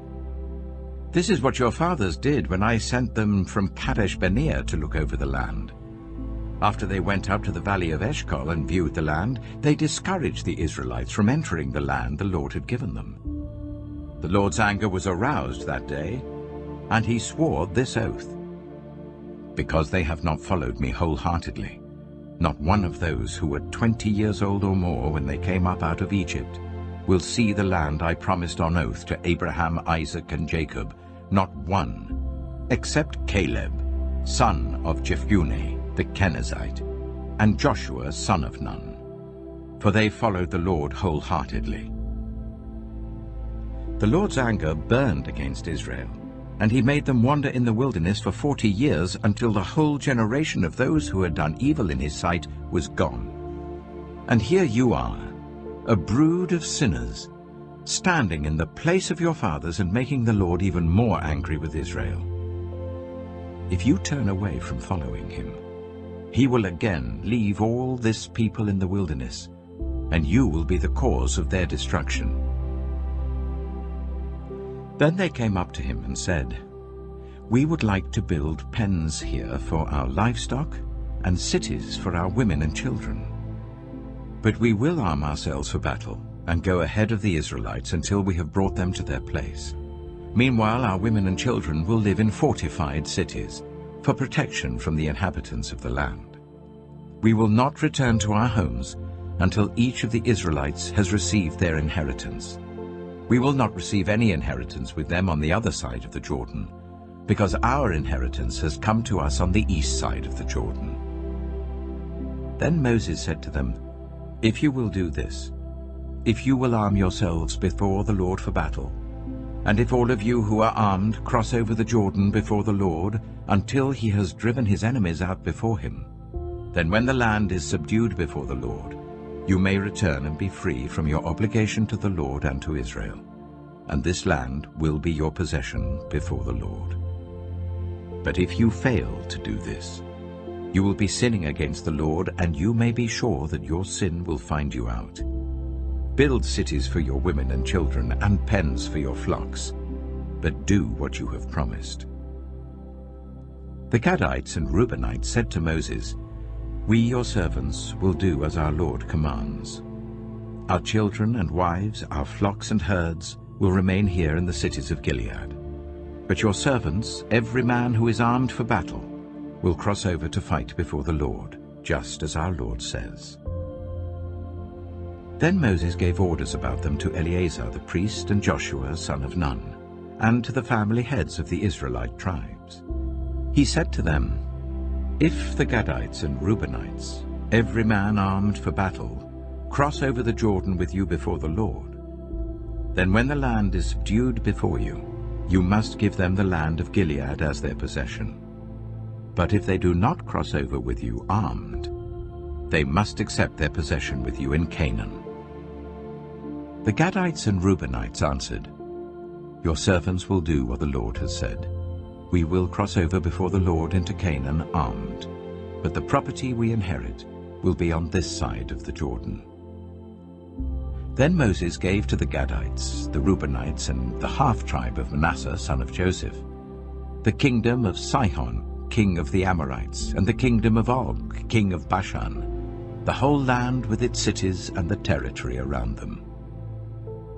The Gadites built up Dibon, Ataroth, Aroah, Atroth-Shophan, Jazer, Jogbedah, Beth-Nimrah, and Beth-Haran, as fortified cities, and built pens for their flocks. And the Reubenites rebuilt Heshbon, Elealeh, and Kiriathaim, as well as Nebo and Baal-Meon. These names were changed. And Sibmah. They gave names to the cities they rebuilt. The descendants of Machir, son of Manasseh, went to Gilead, captured it, and drove out the Amorites who were there. So Moses gave Gilead to the Machirites, the descendants of Manasseh, and they settled there. Jair, a descendant of Manasseh, captured their settlements and called them Havoth-Jair. And Nobah captured Kenath and its surrounding settlements and called it Nobah after himself. Numbers chapter 33. Here are the stages in the journey of the Israelites when they came out of Egypt by divisions under the leadership of Moses and Aaron. At the Lord's command, Moses recorded the stages in their journey. This is their journey by stages. The Israelites set out from Ramesses on the 15th day of the first month, the day after the Passover. They marched out defiantly in full view of all the Egyptians, who were burying all their firstborn whom the Lord had struck down among them, for the Lord had brought judgment on their gods. The Israelites left Ramesses and camped at Succoth. They left Succoth and camped at Etham on the edge of the desert. They left Etham and turned back to Pi-hahiroth, to the east of Baal-zephon, and camped near Migdol. They left Pi-hahiroth and passed through the sea into the desert, and when they had traveled for 3 days in the desert of Etham, they camped at Marah. They left Marah and went to Elim, where there were 12 springs and 70 palm trees, and they camped there. They left Elim and camped by the Red Sea. They left the Red Sea and camped in the desert of Sin. They left the desert of Sin and camped at Dophkah. They left Dophkah and camped at Alush. They left Alush and camped at Rephidim, where there was no water for the people to drink. They left Rephidim and camped in the desert of Sinai. They left the desert of Sinai and camped at Kibroth Hattaavah. They left Kibroth Hattaavah and camped at Hazeroth. They left Hazeroth and camped at Rithmah. They left Rithmah and camped at Rimmon-Perez. They left Rimmon-Perez and camped at Libnah. They left Libnah and camped at Rissah. They left Rissah and camped at Kihaleath. They left Kihaleath and camped at Mount Shepha. They left Mount Shepha and camped at Haredah. They left Haredah and camped at Makheloth. They left Makheloth and camped at Teath. They left Teath and camped at Tirah. They left Tirah and camped at Mithkah. They left Mithkah and camped at Hashmonah. They left Hashmonah and camped at Moseroth. They left Moseroth and camped at Bene-Jaakan. They left Bene-Jaakan and camped at Hor-Hagidgad. They left Hor-Hagidgad and camped at Jothbathah. They left Jothbathah and camped at Abronah. They left Abronah and camped at Ezion-Geber. They left Ezion-Geber and camped at Kadesh in the desert of Zin. They left Kadesh and camped at Mount Hor on the border of Edom. At the Lord's command, Aaron the priest went up Mount Hor, where he died on the first day of the 5th month of the 40th year after the Israelites came out of Egypt. Aaron was 123 years old when he died on Mount Hor. The Canaanite king of Arad, who lived in Negev of Canaan, heard that the Israelites were coming. They left Mount Hor and camped at Zalmonah. They left Zalmonah and camped at Punon. They left Punon and camped at Oboth. They left Oboth and camped at Layabarim on the border of Moab. They left Layabarim and camped at Dibon-Gad. They left Dibon-Gad and camped at Almon-Diblathaim. They left Almon-Diblathaim and camped in the mountains of Abarim near Nebo. They left the mountains of Abarim and camped on the plains of Moab by the Jordan opposite Jericho. There, on the plains of Moab, they camped along the Jordan from Beth-Jeshimoth to Abel-Shittim. On the plains of Moab by the Jordan opposite Jericho, the Lord said to Moses, "Speak to the Israelites and say to them, when you cross the Jordan into Canaan, drive out all the inhabitants of the land before you. Destroy all their carved images and their cast idols, and demolish all their high places. Take possession of the land and settle in it, for I have given you the land to possess.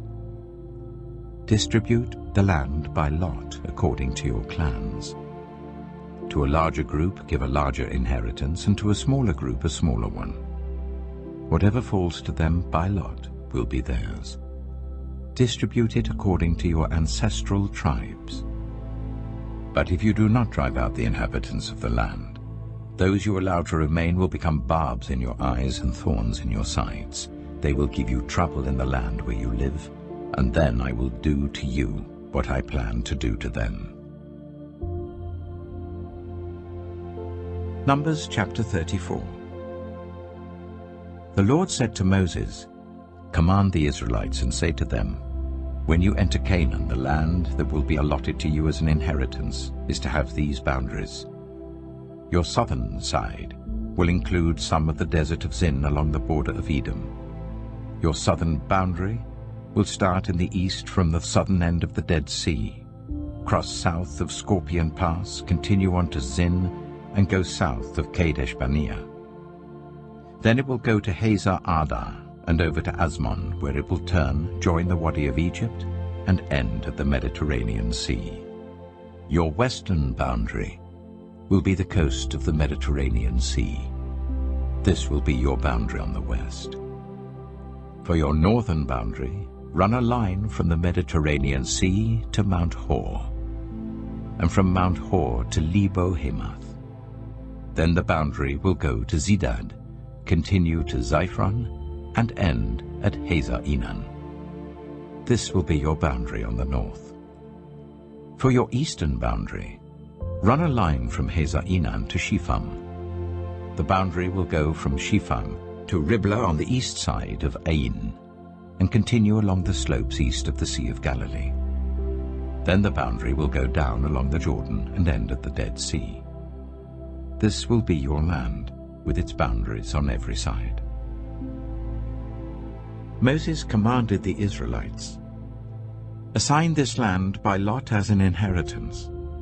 The Lord has ordered that it be given to the 9½ tribes, because the families of the tribe of Reuben, the tribe of Gad, and the half-tribe of Manasseh have received their inheritance. These 2½ tribes have received their inheritance east of the Jordan opposite Jericho towards the sunrise." The Lord said to Moses, "These are the names of the men who are to assign the land for you as an inheritance: Eleazar the priest and Joshua son of Nun. And appoint one leader from each tribe to help assign the land. These are their names: Caleb, son of Jephunneh, from the tribe of Judah; Shemuel, son of Ammihud, from the tribe of Simeon; Elidad, son of Kislon, from the tribe of Benjamin; Bakkai, son of Joglai, the leader, from the tribe of Dan; Haniel, son of Ephod, the leader, from the tribe of Manasseh, son of Joseph; Kemuel, son of Shiftan, the leader, from the tribe of Ephraim, son of Joseph; Elizaphan, son of Parnak, the leader, from the tribe of Zebulun; Paltiel, son of Azan, the leader, from the tribe of Issachar; Ahihud, son of Shelomai, the leader, from the tribe of Asher; Pedahel, son of Ammihud, the leader, from the tribe of Naphtali. These are the men the Lord commanded to assign the inheritance to the Israelites in the land of Canaan. Numbers chapter 35. On the plains of Moab by the Jordan opposite Jericho, the Lord said to Moses, "Command the Israelites to give the Levites towns to live in from the inheritance the Israelites will possess, and give them pasture lands around the towns. Then they will have towns to live in and pasture lands for the cattle they own and all their other animals. The pasture lands around the towns that you give the Levites will extend 1,000 cubits from the town wall. Outside the town, measure 2,000 cubits on the east side, 2,000 on the south side, 2,000 on the west, and 2,000 on the north, with the town in the center. They will have this area as pasture land for the towns. 6 of the towns you give the Levites will be cities of refuge, to which a person who has killed someone may flee. In addition, give them 42 other towns. In all, you must give the Levites 48 towns, together with their pasture lands. The towns you give the Levites from the land the Israelites possess are to be given in proportion to the inheritance of each tribe. Take many towns from a tribe that has many, but few from one that has few." Then the Lord said to Moses, "Speak to the Israelites and say to them, when you cross the Jordan into Canaan, select some towns to be your cities of refuge, to which a person who has killed someone accidentally may flee. They will be places of refuge from the avenger, so that anyone accused of murder may not die before they stand trial before the assembly. These 6 towns you give will be your cities of refuge. Give 3 on this side of the Jordan and 3 in Canaan as cities of refuge. These 6 towns will be a place of refuge for Israelites and for foreigners residing among them, so that anyone who has killed another accidentally can flee there. If anyone strikes someone a fatal blow with an iron object, that person is a murderer. The murderer is to be put to death. Or if anyone is holding a stone and strikes someone a fatal blow with it, that person is a murderer. The murderer is to be put to death. Or if anyone is holding a wooden object and strikes someone a fatal blow with it, that person is a murderer. The murderer is to be put to death. The avenger of blood shall put the murderer to death. When the avenger comes upon the murderer, the avenger shall put the murderer to death. If anyone with malice aforethought pushes another, or throws something at them intentionally so that they die, or if out of enmity one person hits another with their fist so that the other dies, that person is to be put to death. That person is a murderer. The avenger of blood shall put the murderer to death when they meet. But if without enmity someone suddenly pushes another, or throws something at them unintentionally, or without seeing them drops on them a stone heavy enough to kill them and they die, then since that other person was not an enemy and no harm was intended, the assembly must judge between the accused and the avenger of blood according to these regulations. The assembly must protect the one accused of murder from the avenger of blood, and send the accused back to the city of refuge to which they fled. The accused must stay there until the death of the high priest who was anointed with holy oil. But if the accused ever goes outside the limits of the city of refuge to which they fled, and the avenger of blood finds them outside the city, the avenger of blood may kill the accused without being guilty of murder. The accused must stay in the city of refuge until the death of the high priest. Only after the death of the high priest may they return to their own property. This is to have the force of law for you throughout the generations to come, wherever you live. Anyone who kills a person is to be put to death as a murderer only on the testimony of witnesses, but no one is to be put to death on the testimony of only one witness. Do not accept a ransom for the life of a murderer who deserves to die. They are to be put to death.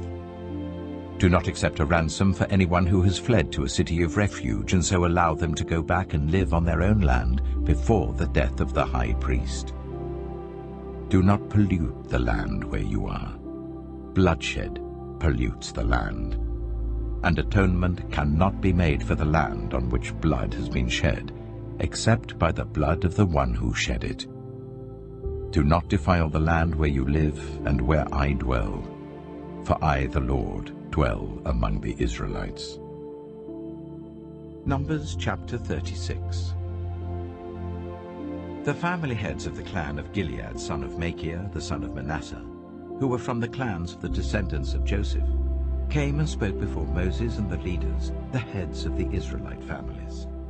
They said, "When the Lord commanded my Lord to give the land as an inheritance to the Israelites by lot, he ordered you to give the inheritance of our brother Zelophehad to his daughters. Now suppose they marry men from other Israelite tribes, then their inheritance will be taken from our ancestral inheritance and added to that of the tribe they marry into. And so part of the inheritance allotted to us will be taken away. When the year of Jubilee for the Israelites comes, their inheritance will be added to that of the tribe into which they marry, and their property will be taken from the tribal inheritance of our ancestors." Then at the Lord's command, Moses gave this order to the Israelites. What the tribe of the descendants of Joseph is saying is right. This is what the Lord commands for Zelophehad's daughters. They may marry anyone they please, as long as they marry within their father's tribal clan. No inheritance in Israel is to pass from one tribe to another, for every Israelite shall keep the tribal inheritance of their ancestors. Every daughter who inherits the land in any Israelite tribe must marry someone in her father's tribal clan, so that every Israelite will possess the inheritance of their ancestors. No inheritance may pass from one tribe to another, for each Israelite tribe is to keep the land it inherits. So Zelophehad's daughters did as the Lord commanded Moses. Zelophehad's daughters, Mahlah, Tirzah, Hoglah, Milcah, and Noah, married their cousins on their father's side. They married within the clans of the descendants of Manasseh son of Joseph, and their inheritance remained in their father's tribe and clan. These are the commands and regulations the Lord gave through Moses to the Israelites on the plains of Moab, by the Jordan opposite Jericho.